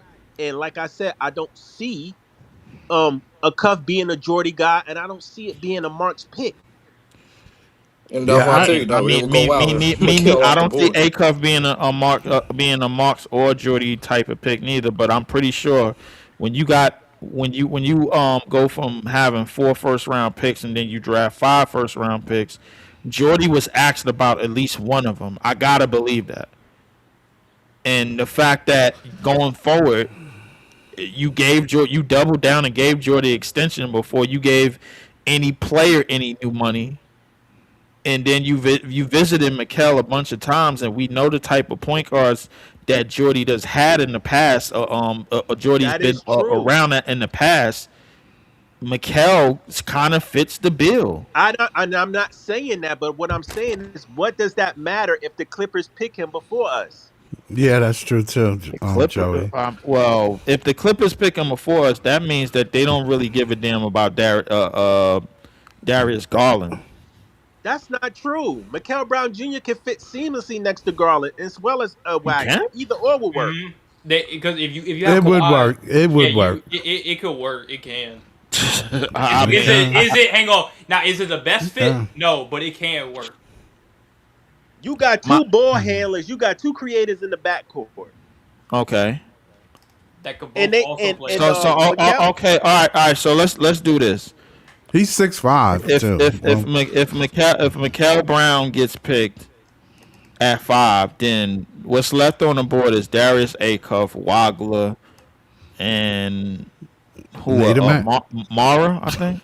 Mara, yes, that's what I'm saying. Mara, yeah. I don't see Marks picking. Wait, why? Wait, I'm trying to understand why we were living in fear of the Clippers picking Mikal. Because it's a possibility they pick before us. I mean, but what intel that we had that they was looking for Bro, Mikel it has outside of already been Wagler? reported. They I'm not have. saying they're going to pick him. It's been reported that they're interested in Mikel Brown Jr. and Wagler. So not only they've been interested, they had like 3 different workouts, private meetings with him. Like he's like one of their top guys. Yes, that's what I'm saying. I mean, it is the Yeah. Clippers though, bro. Like they All worked I'm out. saying, Leaf, is be prepared to pivot if they pick Mikel Brown Jr. And I wouldn't be surprised if Mars picked Wagler over a cup. That's all I'm saying. I'm not saying that's what I want, but I'm not saying I wouldn't be surprised. And I ain't gonna lie to you, I don't want Wagler over a So cop. basically, there's a possibility that the guy that we won in this draft, just like the year before, is going to get picked before. Exactly. It's a possibility. Pretty much, if you see the Clippers on the clock and they pick Mikel, you might as well just because Jeremiah Fears was in Brooklyn for 4 months after the tournament, after the NCAA season was over, and then he went a pick before us, bro, and then we had to pivot Diego, and now Mikel Brown Jr. We've been visiting him and making all the runs at him, and then the Clippers somehow to say, you know what, we don't want Wagler no more, let's take him. Then we basically on a pivot. See why I don't like the draft? It's See dirty. why? It's dirty, of course. Because a team before you, bro, they just gonna do some sucker shit. Yeah, they're gonna do it just because. Yeah. Now yeah. here's my thing: All right, would you now, work all with the right, Clippers and try to move up so you can make sure you can secure Mikel? Is it worth it? no. One spot? Yeah, but I mean, but it's just doing some sucker shit because Ashton, I know you in here, bro. I got it. Listen, I've been saying this, bro, for the last 2 years now. There was no reason for the Pelicans to go pick Jeremiah Fears. There There was was. no reason for it. I can give you the reason. That's a I fact. can give you the reason right now. I give you the reason right now. Leaf, I'm not trying to get your I'm not trying to be a Like Debbie how Downer. y'all go from trading for Poole and Murray and then saying, Bro. all right, you know what? Let's go pick Fizz too. Leaf, Yeah, because I'm not I'll trying tell to- you I'm why. not Hang on, trying to I'll be tell a you why. Debbie- I'm not. Go I'm ahead. not trying to be a Debbie Downer. I just want you to be aware that it is a possibility that may happen. Okay. Yeah, but I can tell you why. Because Jordan Poole, if you looked at what he played terribly when the moment he got here. We killed his confidence immediately. Then with DeJounte was hurt majority of this season. You didn't have a point guard. You didn't. Jordan Poole's more of a 2. He's not really a point guard. So you didn't have a point guard at all going into the season. I mean, well, Like y'all were talking about us drafting Maluwatch. I remember, but we just had an All NBA rookie center, Eve Misi. Now y'all don't believe in him neither. Fuck no, we don't. And guess what? We don't believe in Jordan Poole either. We don't believe in Jordan Poole either. Look at it. He don't get. Niggas don't got nobody they believe in, so they just grabbing up picks. And the niggas. No, hang on. That's not true. That's not true. Guess what? We believe in Fear's the Queen though. So hey, appreciate us. If y'all believe in Fizz and Queen, man, why? Listen, tell Joe. Listen, do Joe Dumars believe in them too, bro? Like just like that. He the guy they drafted. Those are the 2 picks. Listen, if that's He the trying to case, gut the bro, roster. like that's the case, then that fat nigga Zion's supposed to be on our team right now, but he not. Hey, make the no. You gotta make the call, buddy. I can tell you this. I can tell you this. Listen. Joe wanna blow up this entire motherfucker. Joe wanna blow up this entire. We saying that, but I don't see no indication of that being the case, bro. That fat nigga should be on our team, bro. Like, listen, Yeah, right spending now. money They got spending money on Trey fat Murphy and hoes Herb and on the Keys trade bro. Like, block. listen. They got Trey Murphy and Herb Jones on the trade block right now. Look, Trey Murphy being on the block, bro, that just means that y'all trying to see if y'all can catch a sucker, bro. Like, I understand exactly what y'all doing, bro. Like, We are. yeah, y'all are, bro. Because why is Trey Murphy on the trade block? You can't get mad at me when y'all cut a sucker and got 5 first-round picks for a 4th I option. mean, listen. Well, the thing is, that's to be determined because we ain't finished off that trade yet. It's not like it's not now, like now it ain't determined. You got no, it's not 5 determined. picks. I'm gonna tell you why because guess what, bro? Like we understand that the Clippers giving up SGA to the Thunder, bro. Like that, that's not the same as that. You get what I'm saying? That's not nowhere equivalent to that. You know what I'm saying? Like, so yeah, you're right about that. But I didn't yeah, say that like so that would be my definition of catching a sucker, bro. Like we didn't like we what we have has yet to be determined. We know somebody got a championship off that shit, and that doesn't sit too well with nobody in nobody in the black and white circle. Don't tell me you talk about this Nick shit again, Lee. No. No. See, Joey, bro. Nobody want to hear You it. telling a point. I didn't need you to explain the shit. That's what I was trying to do. But I'm off that. My whole thing is that if Joey is telling me that this for the second year in a row, we not only gonna get screwed by Adam Silver, we not only gonna get screwed by the NBA front office, we not only gonna get screwed by politics, but we gonna get screwed by the team that picks before us again. Yep. Be prepared for it. Listen. That's all I'm saying. I pray it don't happen, but be prepared for it. That's all I gotta say. Bro, I don't know why Joey said this shit a day before the fucking draft, bro. But Bro, I you mean, ain't been seeing this shit. I know you be on X. Yeah, hang on. That's listen, been a new, like, I be on, bro, but I don't be paying attention to That it. shit me and was CJ all was over that talking. the Hang on, Clippers me and was CJ was talking about this interested like in 3 weeks Mikal. ago. Look, Because Mikal started picking up steam, like, and it was like, oh, Mikal, like, he started jumping a lot of people out of nowhere. I mean, Mikal was kind of top 5-ish coming out, like, or even early in the season. I heard of his name before I heard of Akon. Mikal was top 5-ish early in the season, low key, bro. But- Like, it's but- just that. But here's the But thing. if you look at the numbers, But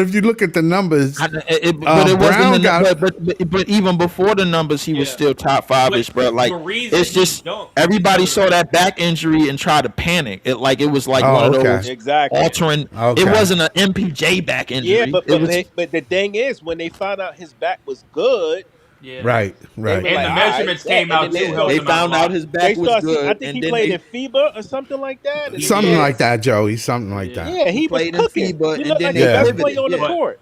But Yeah, also another thing, when his measurements came out and then the private workouts with teams, that's what really started picking up the steam for. And that's Exactly, that's what had Keeks the Flemings. Because before all this, Keeks the Flemings was the 5th pick. Exactly. Right, exactly. right. Because he Flemings was fell arguing back. Flemings in the cuff.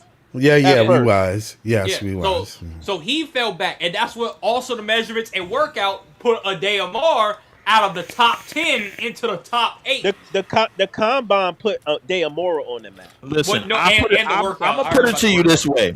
I'm a bottom line this whole shit. Listen, if the Clippers decide they want Mikal, then that's the opportunity that Yegor need to be like, yo, it's time for me to get better at the point guard position, and it's time for me to continue to thrive.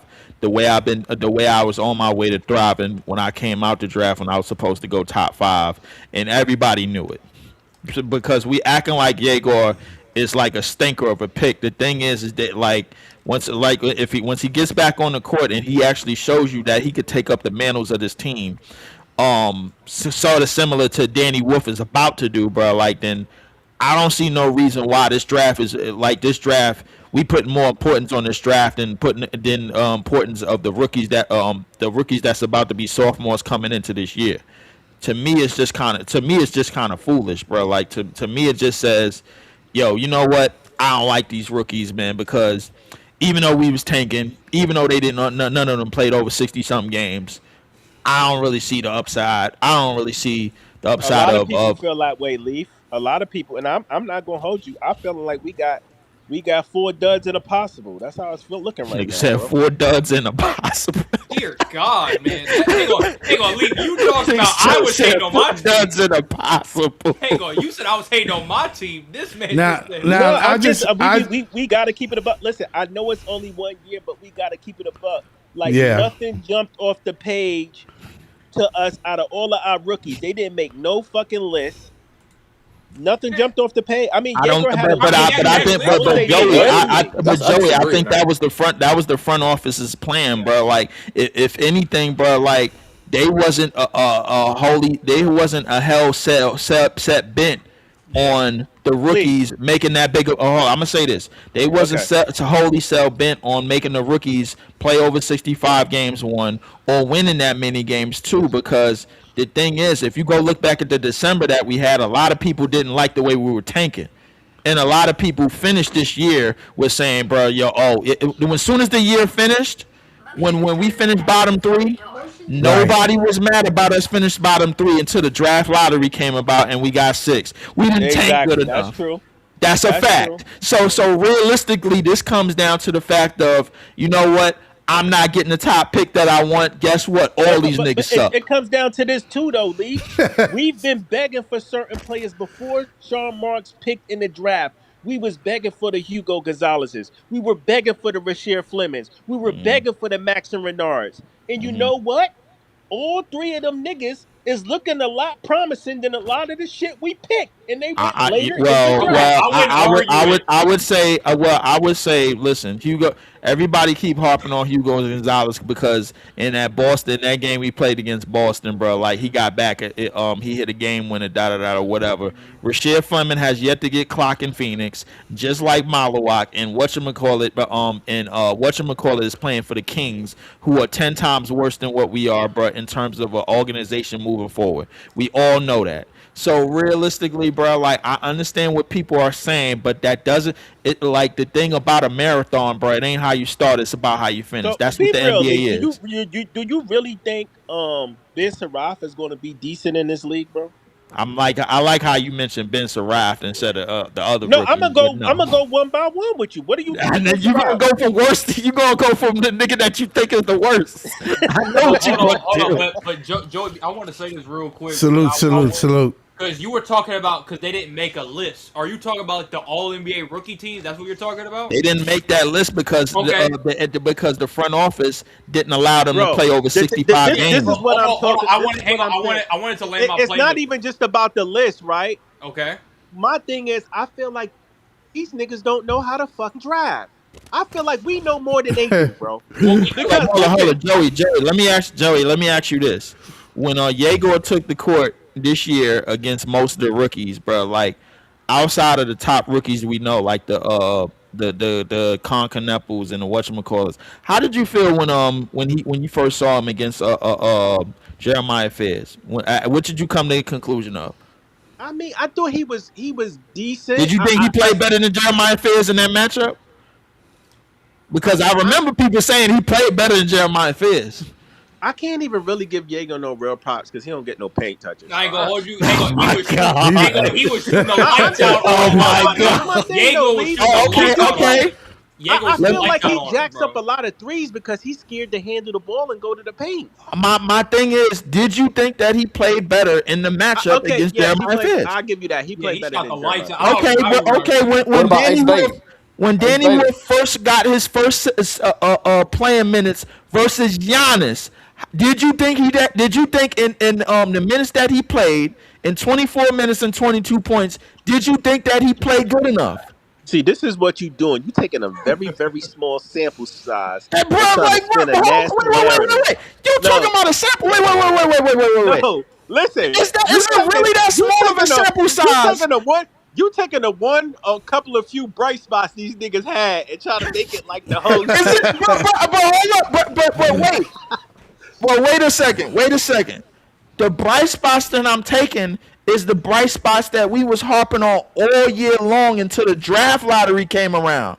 Everybody was confident about our rookies until the draft lottery came around. You need to see a bigger sample size, bro. A bigger sample. He played 24 minutes and 22 points against Giannis. What I'm saying is he wasn't consistently doing that, and he wasn't doing that more than he wasn't. Because he wasn't getting consistent minutes. We were taking. You said Danny wasn't getting no minutes?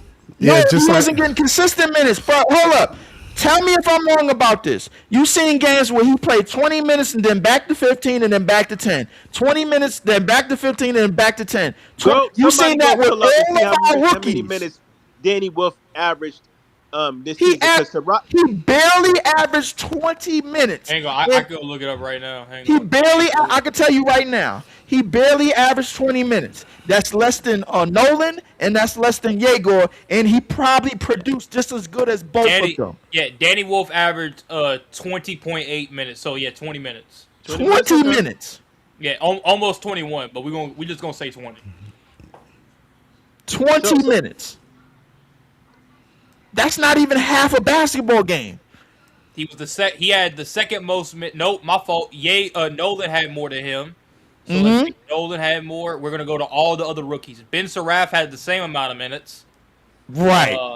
Hang on, wait. Do I even see Drake Powell? Big head ass. Drake Powell. Oh God. Hold on. Oh God. Oh God. Hang on. I don't even see. Man, he didn't even make the roster on ESPN. Hold on. No. Wait. I'm gonna do it this way because I know how to find that shit. Wait a minute. Let me put that shit right in because I know exactly how. Look. Minutes per game. 21 minutes by Drake Powell this year. Okay. So literally he had the second least amount of minutes. Like he had the second least with him and second least amount of minutes. Ben Surratt played the same amount of minutes. As Danny Wolf. Yes. What was it? 20.8. You telling me that a rookie that was drafted at number 27, like somebody we know, that had his first legitimate minutes against Giannis and put up 22 points in 24 minutes. And then the next game he played 15. And then after that he played 10.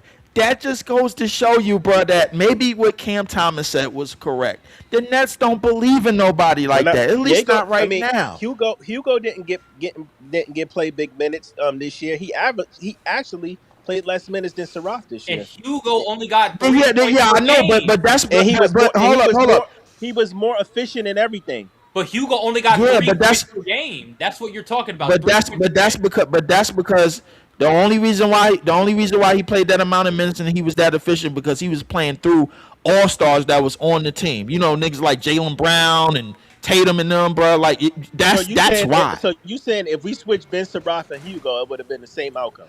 Probably. Probably. Fuck out of here. But I also bro, do you think if he's on the court with an all-star and a nigga from three, he's on the court with the second best team in the Eastern Conference. That's the second best team in the Eastern Conference. Leave. What does that got to do with Ben Surratt shooting 21% from three? Yeah, he shot terrible. He shot terrible. Hold up, Joey. What I'm telling you is, bro, when you go and reach for a player and he doesn't have nothing to play around, you put the ball in his hands, of course it's going to look bad. Hugo don't have the ball in his hands. He's playing in a system. He's playing off of somebody. Maxim Renault, I'll give you Maxim Renault, bro. Like, he played phenomenal off the rebounds and in the paint. I give you that. But Hugo Gonzalez, bro, I'm not giving you that because he played with the second best team, the second best record in the Eastern Conference in Boston. Yeah, and Hugo can't come off the bench and do that. I hear what you're saying, but what I'm going off of, I'm looking at the numbers. I'm looking how efficient the player is. And even though he played less minutes, and I get what you're saying, those minutes were efficient based off of who he was playing with. Exactly. And also, he took half as many shots, too. So your guy, who's a rookie, is trying to actually perform, like, give you valuable minutes in more time with taking more shots. That's not going to benefit him like That's that. right. But I honestly believe if we switch Hugo and Ben Surratt, we would have a better outcome. I don't know about that because the thing is, the positions that you put in Hugo in Boston and the positions that you putting him in here is totally different. Mm-hmm. And not only that, Hugo is better defensively too. He's defensively. He might be, but guess what? It might look different, bro, when you on the court with Derek White. It might look different when you on the court. All right, so you still got stock in Ben Surratt. We got it. I'm not saying I got stock in Ben Surratt. I'm saying that the version of Ben Surratt that you've seen this year may not be the real version of what he's going to be because we were tanking. Yeah. I see. That's what I gotta come. Listen, we are. I'm not saying that we not. I'm not saying that we not a bad team. We are a bad team, but it just looks worse because we're tanking. When you put the ball in Ben Surratt started at point guard this year to start the season. We started the season 0-9. We were tanking. Yeah, we were definitely tanking. Bro, I know we were tanking, but the thing is, I'm sitting here looking at these players' skill set, And from the eye test, Hugo, he just seems like a better player than Ben Surratt. Listen, he seems like a better player right now, but listen, like I said, bro, it's a marathon, not a sprint. Like we gotta understand, man. A lot of rookies might not come out the gate, especially when you draft 5 of them on a team Here's that's another rebuilding. thing, right? Because I want to say this real quick, because if it was a sprint, Here's another thing, right? if it was a sprint, then Zachary Richey would be the second best player in that draft, and now he don't even get rotation minutes on his team. Here's another thing: the way they fumbled the draft. That's right? fair. We picked 4 guards, right? Yeah. Now we got to pick another guard this year because based off of where we pick at, the guards are BPA. And Well, we you don't assume really have that no real faith that any of our guards can be a lead guard right now. But that's the thing. Y'all didn't go best player available So last they year. have to pick another guard, point guard, when they already picked 4 of these niggas. Somebody is going to be asked out, which means it's a waste of a pick. You cannot play all those guards. It's a That's true. log jam. But here's the thing: Yeah. you're thinking of your team drafting best Listen, player available. listen, You it didn't draft is a best player log last jam, but hold up. But at the same time, bro, like that probably means that Sean Marks should be fired. Danny Wolf, obviously he should be fired. But Joey, with that being said, if we pick McCall or if we pick Acuff, guess what? Yegor's spot is still solidified. Danny Wolf's spot still solidified. We trying to right our wrongs though. We tanked for a whole fucking year, and we still trying to right our wrongs from the last draft. Joey, guess what, bro? When you go back in the draft and you actually draft in the lottery for the first time in your Brooklyn, in your city's history, guess what? You might not get it right on the first try. You might not get it right. Like, this is one of the reasons why we got multiple picks in that trade that we did, bro. So that if we go down the line, we might get it right maybe one of the times, but you're not going to get it right all the time. I just don't. I'm just coming to the realization, like, I just don't trust Marks with drafting, bro. Like, I don't know. I don't trust them either. But at the same time, the 5 rookies, bro, I don't think they got a fair damn shot because none of them played no real damn minutes. And in the minutes that they did play, and in the minutes that I'm gonna tell you why, bro. And none of them averaged no real minutes, bro. Yegor played 25 minutes. That's barely over half of the game. Everybody else, Nolan played 22. Drake played 21. Danny Wolf and Ben Surratt played 20.8 even.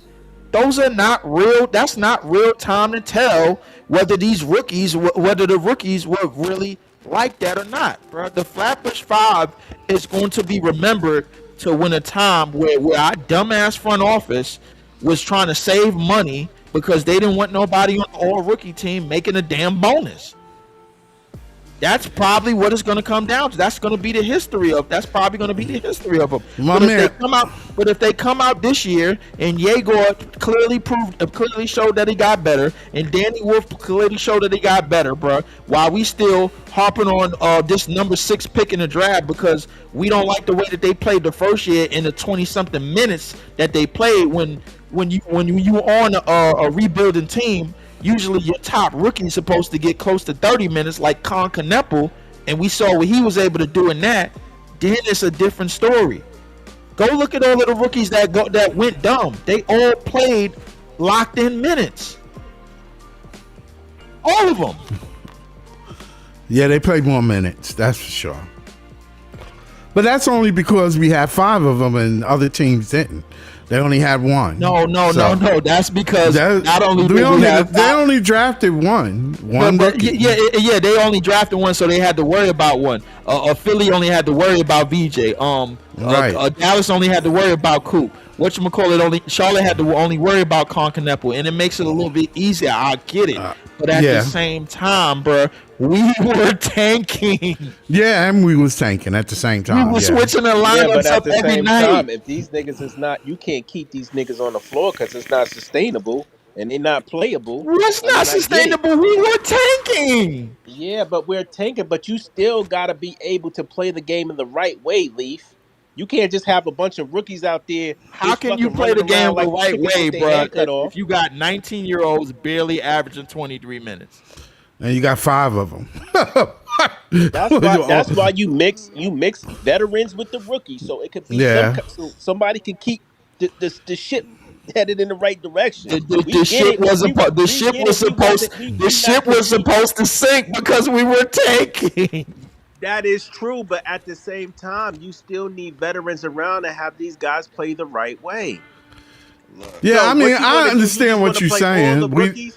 You want to play all the rookies that get beat by 50, 60 points every night, where they just demoralized. Our version of playing the right way was doing the complete opposite. There was an incentive this year to be very, very bad, and we were trying to do that. That's what we were trying to do. It was, but we got to understand that wasn't the only objective. The objective was to be bad, but also develop and get the rookies playing time and develop them. And do you think that the rookies got enough playing time to be developed? I thought Nolan. And this is what I'm saying. I thought Nolan did. However, they weren't earning their right to play because they couldn't stay on the floor. So they were terrible. Look, it was terrible. Earning their right to play because they couldn't stay on the floor. But I would just like to tell you this, bro. In this same season, the goddamn Drake Powell played 63 games and averaged 21 minutes. That means you was on the court. They pulled you just for some reason because they felt like they probably felt like you really trying to win this game. So your philosophy is no matter how bad they're playing or how disjointed they're playing, just play them. Yeah. Because we're trying to develop them, right? Yeah, but you trying to develop them. But how is that teaching them the right way, though? My thing, but this is what happens when you got the blind leading the blind. How is that teaching them the right way? But hold up, this is what happened. This is what happened when you pick a whole bunch of rookies and you don't got that much veterans on your team. Nobody was saying anything when OKC was only winning 20-something games. Yes, SGA. But that only works when you got an alpha on your team, an alpha rookie. Now, if we had a Dylan Harper, that's different. We don't have that. We don't have a Dylan Harper. That's different. So Dylan Harper mixed with these other 5 niggas, bro. Because you know why Dylan. You know why? I'm gonna tell you why. Because Dylan Harper is the type of young player that he's ahead of his time. So he could go out there and it's gonna look funky, but he can somewhat keep the ship afloat out there with the rest of the rookies. We don't have no alpha rookie on our team, bro, to do that. I agree with you. We don't have no alpha rookie on our team. So what if one of them develop into a good player this year? What if because these guys are going to need more time. We don't have a guy that's ahead of his time like a Harper or a VJ Edgecombe. They're going to need more time. They get it yet. Listen. We want them to turn into something they're not ready to be turned into yet. Listen, I could possibly agree with you, but maybe the element of surprise is that playing these rookies for 20-something minutes doesn't give teams the full scouting report, because now they could come in the next season and they could get aesthetically better, and then they could start to make strides in the right direction as sophomores, and then when you start being okay with the progress of the season and okay with the progress of the rookies, and then they're learning more, and then they're learning how to win a little bit more, bro, and then they'll learn how to play together a little bit more. Now it starts to look different. You know, so you think we're gonna hit on all 5 of these rookies? Not all 5. No, I'm not saying that we're gonna hit on all 5 of these rookies, bro. Like, for us to hit on all 5 of these rookies, bro, that means not only, bro, is there a spot on a 10-man roster for all of them to be contributors? Okay, but Lee, that means give me an honest assessment. Who you think we gonna hit on based off of the rookies that Danny Wolf and Yegor? Yeah, I agree. So 2 out of the 5. 2 out of the 5. I mean, listen, I think Drake Powell Drake Powell, Nolan. Drake Powell, Nolan. They could be better. They could be better players. Maybe not here, if somewhere else. Maybe, but I like in terms of the way that we're going. Drake Powell and Nolan, bro, are like I think I'm like half and half about them. Ben Seraph, I think, is a total piece of trash. But at the same Why time, you taking up for the nigga then? I'm not taking up for him, but no, listen. Okay, you know what? Let me do this. Excluding Ben Seraph, excluding Ben Seraph, the 4 rookies that we had on our team did not average enough minutes per game to completely develop because we were hell bent on trying to have a bottom record, and we didn't even do that. I think if we would have played them, we would have had a bottom record because they weren't ready to play. They showed up wasn't ready. They weren't. I don't think that they weren't ready to play. They weren't ready to play together. Like you couldn't throw all those rookies out there together, and it would have been a very nasty, ugly. They would have looked. Listen, they wouldn't have learned from that. They wouldn't have learned. Hey, Joey, I'm glad you said that because the game that Yegor was going tit for tat with Paulo Banchero, bro. Do you know how many rookies we had on the court during that game when that was happening? We had 3. 5. No, we had 3. We had 3 out of the 5. The other 2 was coming off the bench, getting and they had played plenty of minutes that game. If Yegor would have won that game. And then they messed around and Paulo hit that bullshit ass game winner. If Yegor would have won that game, everybody would have had a totally different opinion about the rookies going forward, bro. Because we played rookies that game. The fact that we lost, a lot of the tankers were happy because we needed another L. All right. Well, I just want to see some improvement from the rookies this year coming up. Yeah, me I don't too. want to see the same bullshit. I don't want to hear no excuses. They ain't getting enough minutes or they not. Yeah, I don't want to hear that neither, Joey. They should be a little better from last year. Yes, they should be. They should. The news about Mike Kell. He's pretty much locked right now. He basically said as much to Eric Slater today. You was muffled. What'd you say, John? What'd you say, John? No. Did you hear the news that Mike Kell's essentially locked coming to Brooklyn? How they gonna make that a lot? You said Mike Jones? MPJ. No, Kel Brown. So John. So who was the Clippers picking? Wagler. Yeah, Wagler. And I can see that because Wagler said he didn't want to work out for Brooklyn because he kind of knew where he was going. He kind of hinted at that. So I don't know. So that makes sense because the Clippers picked before us. I think. Yeah, I think Mike Kell's going to be fine for us, but we got to upgrade the front court. We really do. That front court needs a lot of work. Y'all don't want to pay nobody though. I think they're waiting for something. I don't know what they're waiting for. Well, what you think about? It would be real good. It would be a good draft if we could possibly get MBJ and a Day Mora. I know that's probably going to be hard to do because Mora's probably going to be off the board by the time we get that second pick. We should trade up for Morez Johnson. We should try to trade up for Morez Johnson. That dude's a winner. So we do in Michigan. That would be a solid addition. You could somehow get in this first round the big again. Man that a Cuff played with at Arkansas, Belize. Who Belize? Oh, the guy from. I think he's all right. I don't think I don't think he's a high priority for us. Yeah. I don't think that you know. So John, you want a Mikel Brown Jr. train now or what? Are you still stuck on the Cuff stuff? No, I'm open to Mikel. It's just some people have high expectations, and I hope those are met because you are taking a risk on a guy who might have back injuries, who might be a solid addition, but we don't really know what his real start ceiling is. I've been told this guy has a Halliburton ceiling. He might have an SGA ceiling. I have to see it to believe I heard it. LaMelo Ball too. Yeah, LaMelo. I don't want that. That's a bad comp, man. No offense, LaMelo, but I'm just saying that's what I heard. I heard that comp.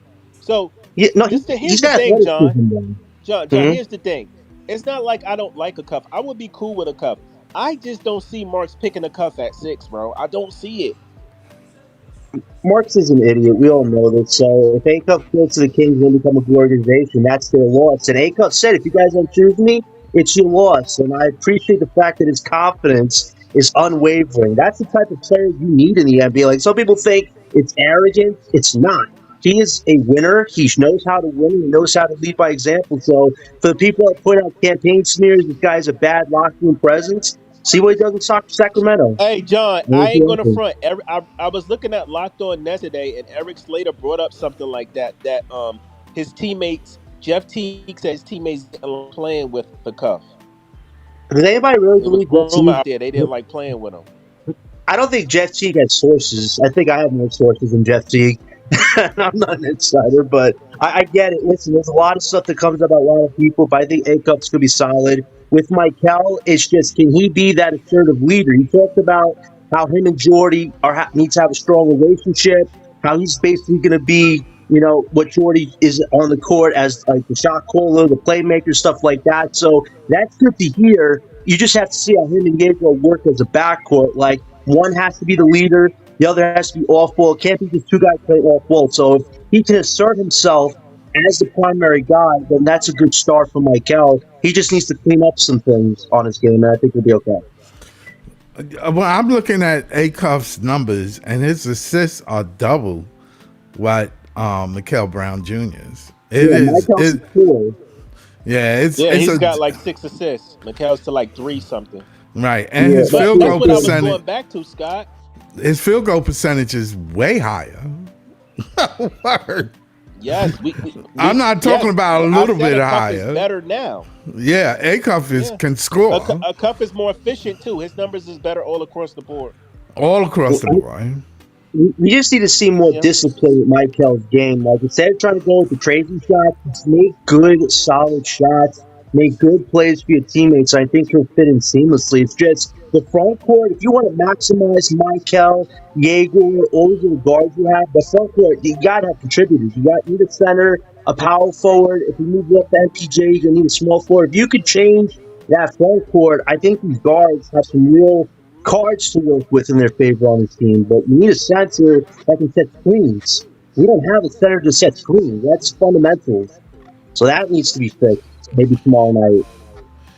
Yeah, the Wizards had a terrible season. We know they had a terrible season, but we're not looking at the numbers of their season. We're looking at the production of the rookies individually. Right now, Trey Johnson and Sar is better than every. Trey Johnson and Sar is better than every young player we have on this roster. What happened? What was the production of Washington's rookies, aka Trey Johnson, compared to ours? Because I could go to those numbers. I mean, if we are going by numbers, which I kind of guess that we are. I don't think they're paying AD. I think after Trey got 50 plus months in 4 years, I don't think they're going to pay Anthony Davis, man. So I'm kind of unsure why they gave Trey that huge amount of money when you have to also sign AD. I think the Wizards made a little bit Trey robbed them. Trey Johnson robbed them. He did. Trey Young robbed him. He robbed him. He did.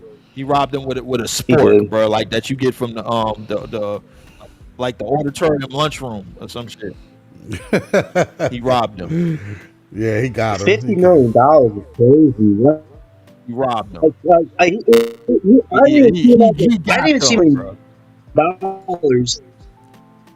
Bro, he lined them up, bro. John, we don't hear nothing you Where say. y'all see AD going? But they got AD. I would like to see AD in Detroit. AD probably gonna go. There. No, I don't think AD is built for Detroit. Detroit will boo him out of there, bro. Like if he said he hit the court and tweak something, bro, that's 3 weeks. It's 3 weeks, bro. Like I don't think AD could be trusted at this point in his career, bro. I don't know where. He gonna want to go to a contender, that's for sure. I mean, yeah. Every clutch client want to go somewhere, bro. You got to remember, bro. Like that's goddamn Rich Paul, bro. Like he go wherever Rich Paul and LeBron set him up for him to Tell go. him to go. Yeah. I don't know. He go I he mean, go I he go would like wherever it is. AD, but I don't think he would want to come to Brooklyn. AD, bruh, I don't listen.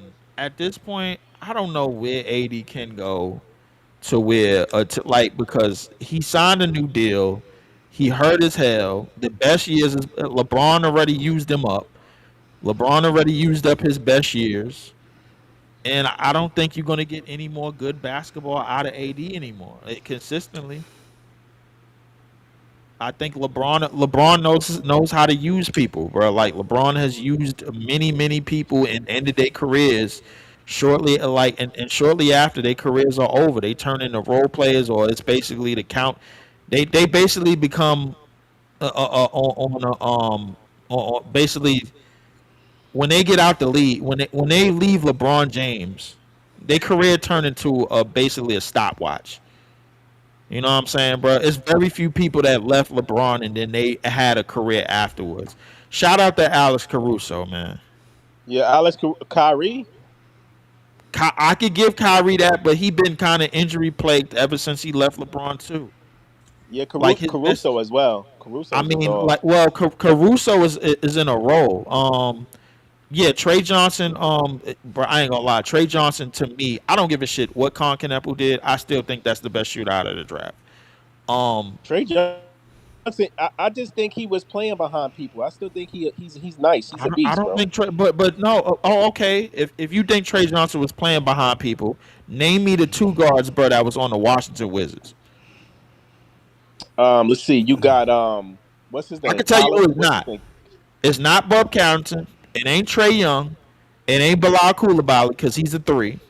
And it ain't Keyshawn. He's also a 3/4. Yeah, he's a 3.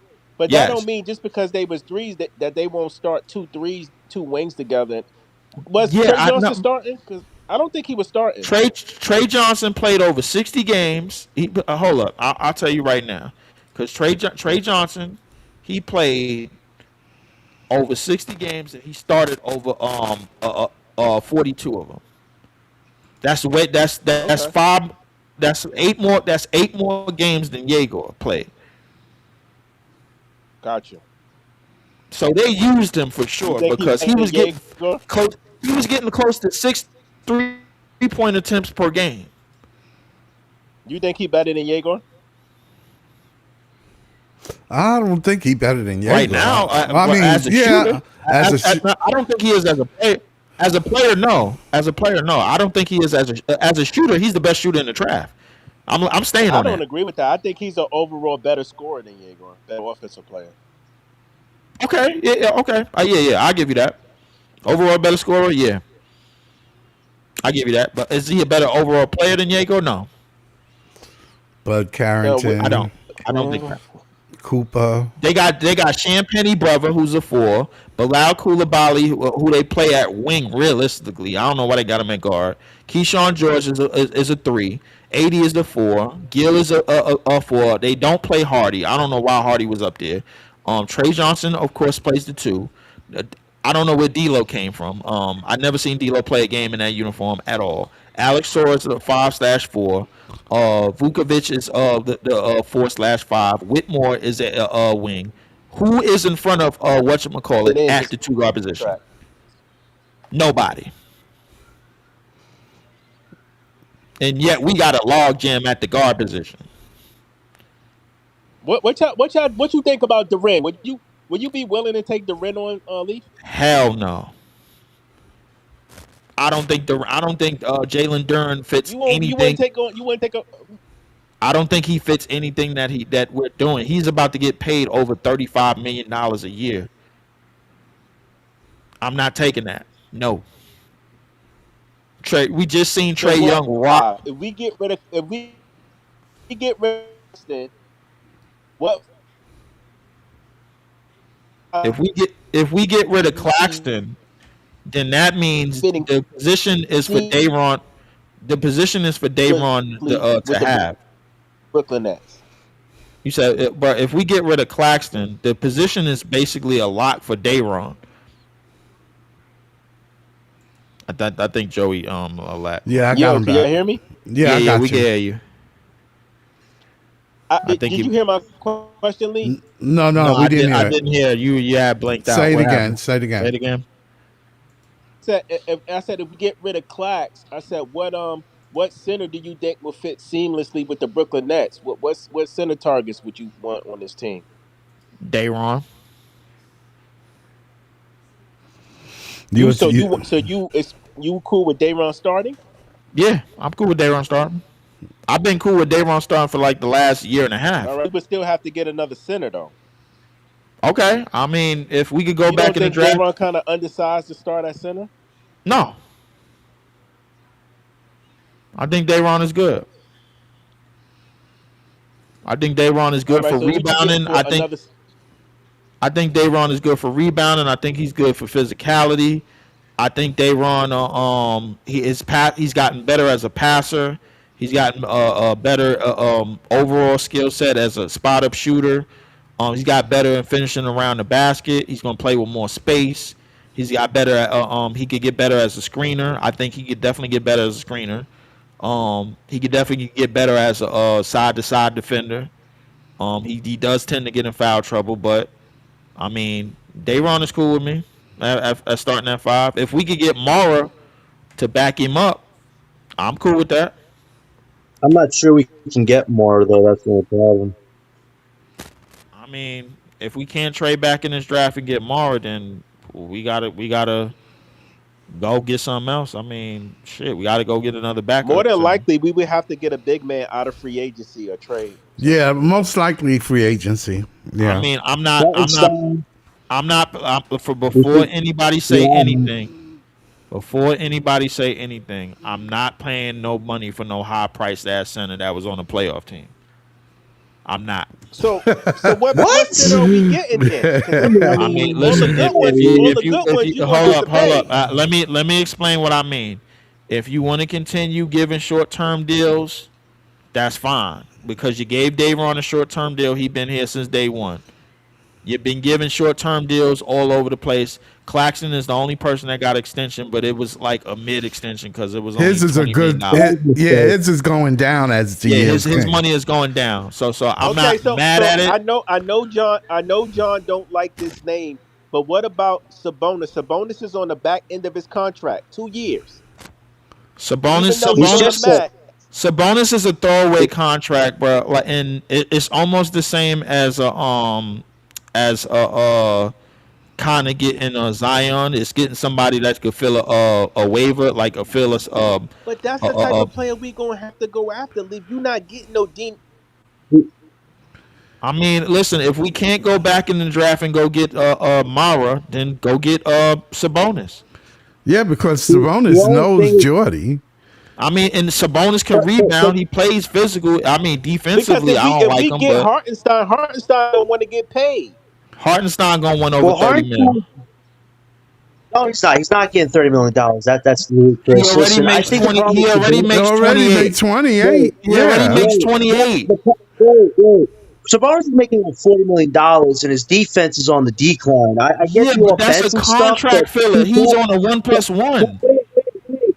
Leaf, he cancels himself out. What he does good in, his negatives essentially cancel him out. That's why people don't see his value for what it was. He's a good stat guy, but he's not exactly impactful like some people think he is. Bro, well, I don't know what we're looking for. We're looking for somebody that be a salary dump. That's what we're looking for. Exactly. Salary, let's a freaking upgrade. Look at salary, dog. Looking for an Yeah, but upgrade. okay, Well, so we not, here's hold my up, thing, John. John. We Even not though it's getting a no salary dump, upgrade. you don't think hold on real quick, Lee. Even though this is a salary dump, you still don't think Sabonis is an upgrade from Claxton? Well, who do you play Sabonis with? Is he playing the 4 or 5? Like, I don't think he's good at either one unless you have a 5 next to him. If I you can think put he a can center play with next to Danny him, Wolf. they're so similar. It's the same, they're not the same player, though. I don't know how good that would be. Sabonis is way more physical than Danny Wolf, bro. Stop it. Yeah, but Danny needs the ball in his hands, and Sabonis needs the ball in his hands. So I don't know how that's going to be a balanced dynamic. I mean, but they both can play make. They both can feed off of each other. I know, but that's why you'd rather have a solid center next to Sabonis, because I can look at Sabonis' offensive contributions, if you had somebody to protect his liability weaknesses. That's what you Okay, have so to get next to him. what I is don't think you get any with Hartenstein's him. contract situation? Is he in his last year, or He's got is an he coming up on option. free agency? He's got a $28 million option that I think OKC's going to decline and try to renegotiate on a cheaper deal. Gotcha. And you think they're going to try to get him to take less money? And I think they will because they already got rid of Wiggins. So you have to think about guys like Isaiah Joe, who could be on the move, Kenrich Williams. They're trying to get guys off the books so they can keep him. So we have to see how that plays out. He got to be cool with that, though. Yeah, he got to be cool with it. Yeah. I mean, if he wants to jump ship, we're ready to get a spot, a good spot to be a contributor. Okay, so what's your second target for center if it's not Hartenstein? If I would stick with this draft and try to get a Zuby or maybe a Chris Sinek, something like that, which is better than Zuby nothing. more of like a 4 though? No, he can play a big spot a little bit. A little. Yeah, he's like a tweener. Yeah, I mean, as far and as that's his what height go, Boyan he's a Johnson tweener. could He's a do. very, very strong physical player, but he isn't that tall Yeah. to play the 5. Well, that's the same thing with Morris Johnson, but the dude is very physical, and he could play, I think, both positions if he had to. So you could find a player like that can play simultaneous positions. That's good as a big man, too. So, just John, I get asked him traditional. early, what do you think about Brazil, the guy that played with a cuff in Arkansas? He's all right, but I don't think he's a high priority for the Nets. There's other options I think they're looking at right now. Okay. Hey, what's up, Jamal? What's good? What's good? I definitely think you could find a center this summer, but we have to be aggressive. And I think getting that, if you want to be non-aggressive and other stuff, I get it, but be a little aggressive with a center because you have all these guards. We need to maximize them, and they need a big to play off of. I totally agree, John. Basketball. John, you know I posted. I'm surprised. I said our two biggest issues is our point guard position and the paint. And our center. Yeah. Yeah. It's a problem. Oh, Joey, you didn't trust me on your stuff today, man. You keep letting people know, man, because some of these people like put band-aids over our shit and act like nothing's wrong. That's a lot wrong with this team right now. You need physicality. You need a wing. You need a big. Like, you need fundamentals to be a good team. Hey, John, we need everything. We do. Here's my thing. This is how I'm looking at it. I think we need everything, right? But I think we can kind of be okay. We're kind of okay at wing. We're not the greatest, but we can sustain. We need help in the paint and at the one the most though. Yeah, we need a scorer at the one. We need a paint presence. We need some, and we need a big. I'm surprised what's the chances of in between these three chances? Because I don't want shit to do with Jalen Duren or none of these high price ass centers that's looking for no crazy bag, because all of them see the Nets and they see dollar signs. They gold diggers when it comes to the Nets. Fuck them. Well, could be an option for us. Depends on what he wants. So. No, they see the Nets and they see the Nets and they see cap space and they see a payday. Let's be real. It's one of the reasons that we've been signing salary dump. We've been picking up salary dumps like MPJ and like Ben Simmons. It's one of the main reasons. They see the Nets and they see a payday. I'm surprised Marks hasn't done his daily trade tonight. Usually this is the night he does a move. I guess we're gonna go all the way into tomorrow night without any moves. This is very interesting. I actually might give him some credit. When you say daily trade, are you talking about the MPJ light trade that he got an unprotected pick for? Because that trade was made after the draft. No. For the last 9 out of 10 years, he's always made a move on draft eve night. This is when he usually makes some type of move before the draft to give us an inclination of what he could be doing. Maybe he just wants to draft the guy Mike Cal, and then maybe try to make a move. Maybe that's I just want to let you know. This time last year, we came into the draft with 4 first round picks.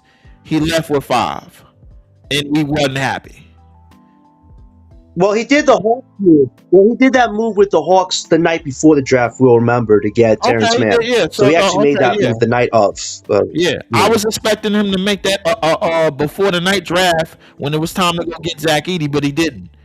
So I mean, it is what it is. I It's thought kind of he hit or would miss. trade. It would be nice if he could trade one of Michael Porter Jr. or Claxton right now to get in this draft. Like, if he does that, I might have to give him a round of applause because that would be a good move at this point. Like, we got to get new pieces, but you can't have two guys who aren't going to help you anytime soon on this team right now. Like, he should make that type of move right now. Like, get Jimmy and 11 pick some Warriors if you can. I feel like Claxton and Terrence Mann, they could get moved for a Casper the Friendly Ghost at this point, bro. Like, I ain't gonna hold you. They could go for Zion right now. I'm surprised they're not sure to consider that I don't know what they could go for. I feel like and Herb Jones on the block right now. No, I feel like if they're gonna go for a salary dump, and then we're gonna hold on to MPJ till probably somebody makes a deal for him that we like. Yeah, like Dave said, the night isn't over, fellas. The night isn't over. So, like, if Claxton and Terrence Mann go for Sabonis, if they both go for Sabonis straight, fine, whatever. Right. It is what it is. It's another salary dump. Did you hear what the Rockets said? What they said? Did you hear what the Rockets? They're open for business right now. Everybody but Ulster Thompson is now open for trade potentially. Like, Yeah, wow, right. that contendership went down the drain quick. Look, bro, listen. If that's the case, bro, tell me Jabari Smith Jr. and Tari Eason. Send them for some Scooby snacks, and I'll sign them to some 2-year extension or whatever the case may be. And then from there, boom, boom, boom, boom, boom, boom, boom, boom, whatever. If you talking to me about Reed Shepherd, who I never wanted, I don't want Reed Shepherd. I don't want any of them other bums y'all got on that team. Yep. I damn sure don't want none of the Thompson twins. They cannot shoot. Yeah. What about Sengun? We do Claxton, Mann for Sengun, no picks. Claxton and Mann for Sengun, no. Hold up, wait a minute. All right. I don't think they would do that. They're not doing that. They're not doing that. You hear what I said? I heard what you said, but it was silly. But like, so I know they ain't doing that. They ain't doing that. I say if we got a chance to sign Tari Eason to some mid deal, maybe Jabari Smith Jr. I'm okay with it. I don't mind it. I mean, it is what it is. They 6'10" wings.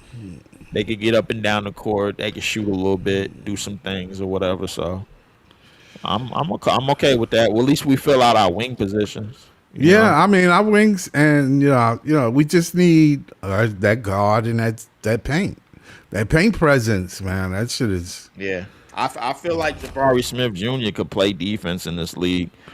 I feel like I feel like Tari Eason could play defense in this league. They both at 6'10", 6'9", 6'10". They could do some things. So, you know, I feel like we'll be okay for the most part. But I feel like Josh Minot has a good attitude. He just doesn't have. I see him almost kind of the same way I see Zaire Williams.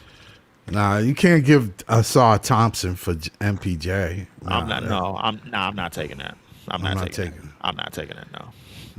Asar Thompson don't score anything. KD said Jabari is dumb. LOL. I don't know about Jabari. So, because KD said Jabari is dumb, so we not taking him. because the nigga that's on his way out the league said he dumb. Go ahead, man. Like. Fuck Kevin. Yo, this nigga Billy is on Twitter talk about Mikal Brown Jr. might pan out to be like a poor man's Anthony Simmons. That's crazy. Poor man's Anthony Simons. Oh man. Yeah. That's fucked up. But all right. He said he's scared that might happen. He's scared. You think that's what it is? I don't think so. I think Mikal Brown Jr. is going to be a dog, man. I just do. I think both him and Mikal are going to be good for sure. But I want Mikal Brown Jr. because I think he fits better next to Yegor, and he's bigger, and the defense is a little better. even though Acuff is a better player right now, I think Yeah. MBJ has the higher ceiling. Okay. I'm not mad at that move. But I wouldn't be mad at Acuff neither. I ain't gonna lie to you. I Yeah, know but it's if you some get A people. Cup, that means you got to build everything around him because he's small guard who can't Yeah, defend. but I So think he's you got to be on some Jalen Brunson type shit. Put all these big wing defenders and all that shit around him to suffice for the lack of defense right. and rebounding and shit. So, Yeah. Yeah. Sometimes but you I gotta mean, do I'm what you cool. gotta Like I wouldn't be do. crying if we got a I cup. I'm mean, just saying. sometimes you gotta do what you gotta do. You know, I Yeah, mean, I'm just saying we got to be mindful of what to expect if out of each pick, or what's the likely outcome. I'm saying right. that it will happen, but you know what I mean, based off of what we know. My whole thing is you have to be able to pivot depending on what you got. You know, so that's up to Jordy how he can pivot from it. You know, but I'm quite sure, like you said, his lack of defense, Acub's lack of defense, is an issue with Jordy. But Jordy is a defensive minded coach, and he's trying to get these guys to buy into playing defense. So then that's another reason why I said I don't believe they're going to pick a Cuff because he just doesn't seem like a Jordy or a Marks type of guy. He is not a positionless basketball player. He's small and he don't defend. Right. And I'm not saying I don't like him, guys. I do, but I just don't see that fit there. Even though he is a good point guard. Yeah, he is. His assist and scoring percentage, his field goal percentage is outstanding. Yeah, I ain't gonna lie. we talked about that like a few pods ago. He's very efficient. He's shooting 44% from three. He's shooting over 50% from the field. Six assists. He has a good turnover to Uh, assist to turnover ratio. I don't know exactly what it is, but what I it's read is high. It's pretty yeah. high. I mean, it's hard, man. I ain't gonna lie. It's gonna be you. Scott, I just hope the I get Clippers that. I pick get what you're Wagler. saying. I get what you're saying with the defense, though.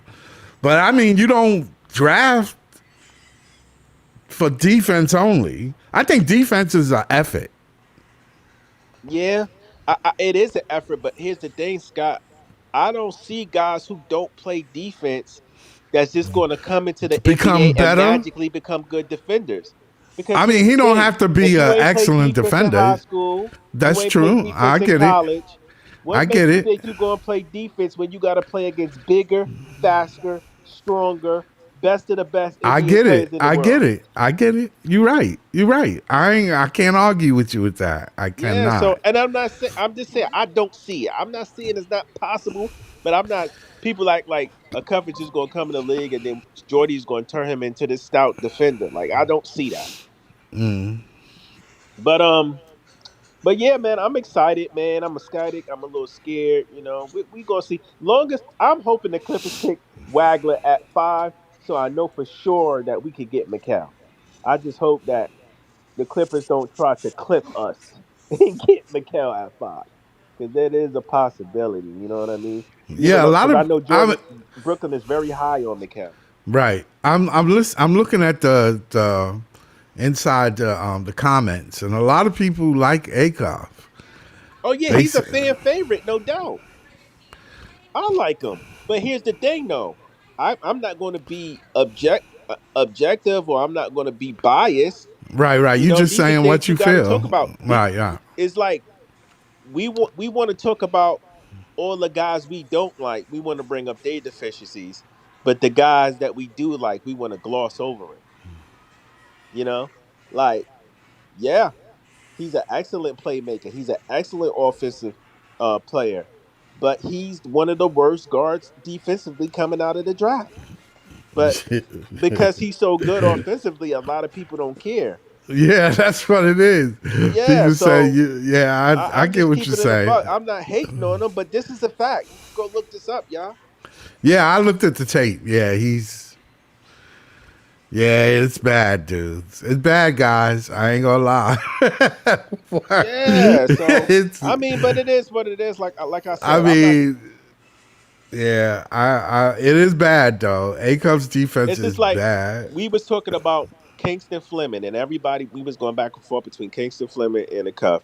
Then when the combine came out, and everybody found out Kingston Fleming had a short wingspan, then everybody dismissed him. Oh, he got a man. He's small. He got a little wingspan. This, Right. that, and the third. Blah blah blah blah.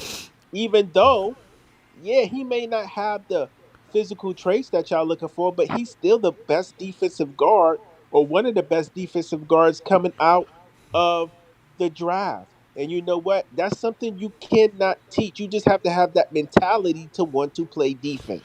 Yeah, it's in you. Yeah. You know what I mean? So what matters more to you? I asked them in the spaces. Yeah, A guy who has a long wingspan and is bad at defense, or a guy who has a short wingspan and is good at defense.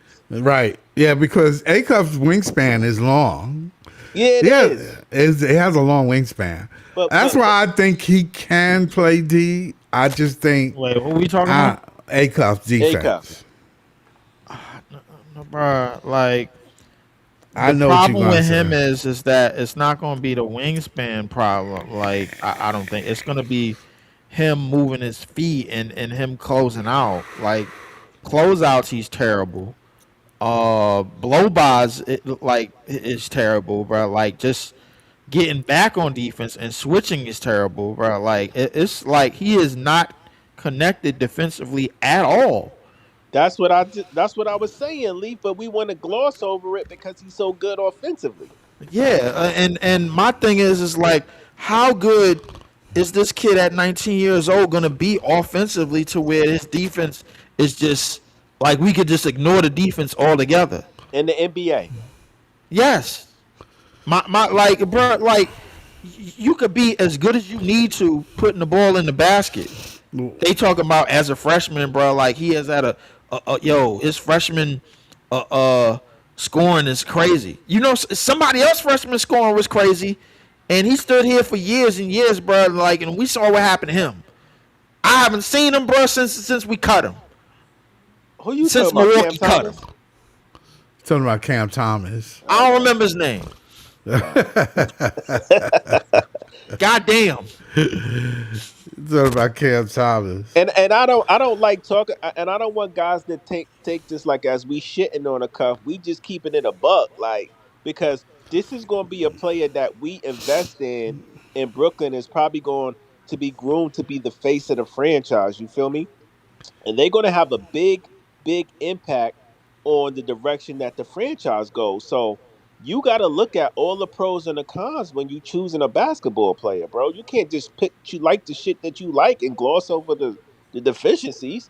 You know what I mean? Like basketball is two sides of basketball. It's defense and offense. You feel me? Like if you putting the ball in the basket, but you giving it up right back on the other end of the court, how effective are you? You got CT on Xbox. Oh shit! You playing the game with him, huh?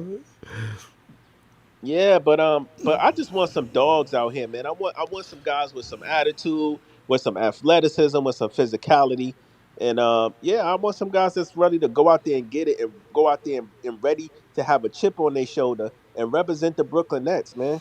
That's what I want. I'm scared of the actual. Well, you know what? I'm not upset with getting MBJ. I'm just scared to see A. Who do you want, Scott? It's hard. Really, who I have a tendency of saying that MPJ is the type that works well with what Jordy want to do. But it's hard to turn around high field goal percentage, man. It's really hard, man. No, he's a very, very talented offensive player. And it's not like he wastes his shots. He don't waste anything. He's very efficient. He's not wasting anything on the court, and he ain't just chucking. He's not chucking because he's passing. He's running the offense. That's the thing. Mm-hmm. It's like how you pass that up. Yeah, I agree. I mean, I understand the defense like is a problem. I and I understand the agree, defense. but my thing is, if you're going to pick him, you better be committed to building around him. Right. Yes. Right. That's the direction you're going with it. Yeah, he's going to be your dude because when you put him on the court, you want to put the guys around him. Exactly, because he's going to have to be your focal point. I mean, you picked him at 6. Like, this is the focal point around. This is the catalyst of your team right now. So you're going to have to put the pieces around him in order for everything to come together. You're going to have to hide all the little deficiencies with the other guys you put on the floor with him.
Yeah, so I'm gonna end the show, guys.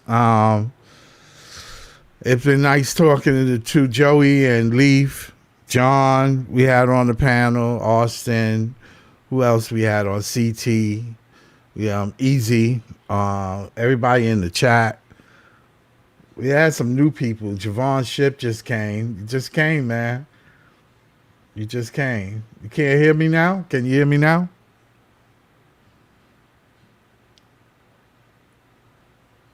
Yeah, thanks, Dave. Nice talking to you, man. Nice talking to you. Javon Ship. My sound, how's my sound? Do you hear me now?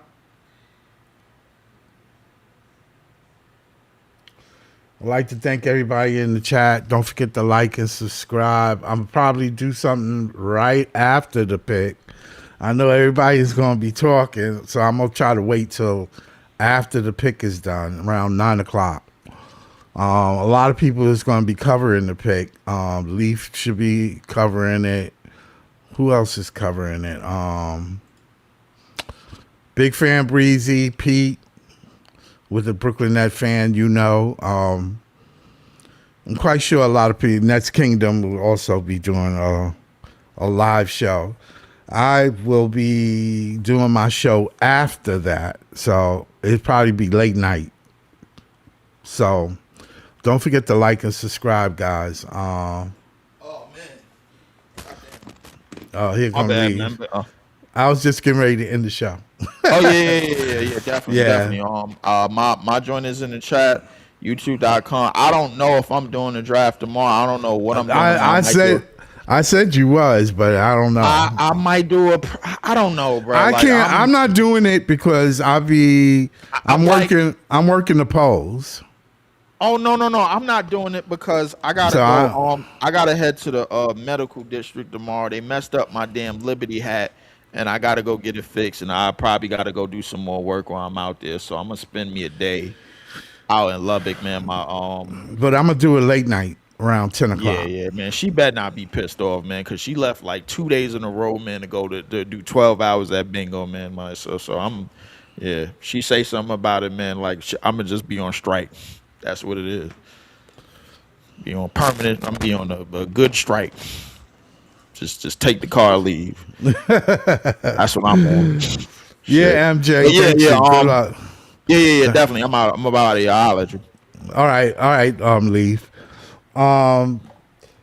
So don't forget to like and subscribe. I'll probably meet up around 9:30, 10 o'clock. I'll do another live show after everybody is probably finished talking. So check me out then.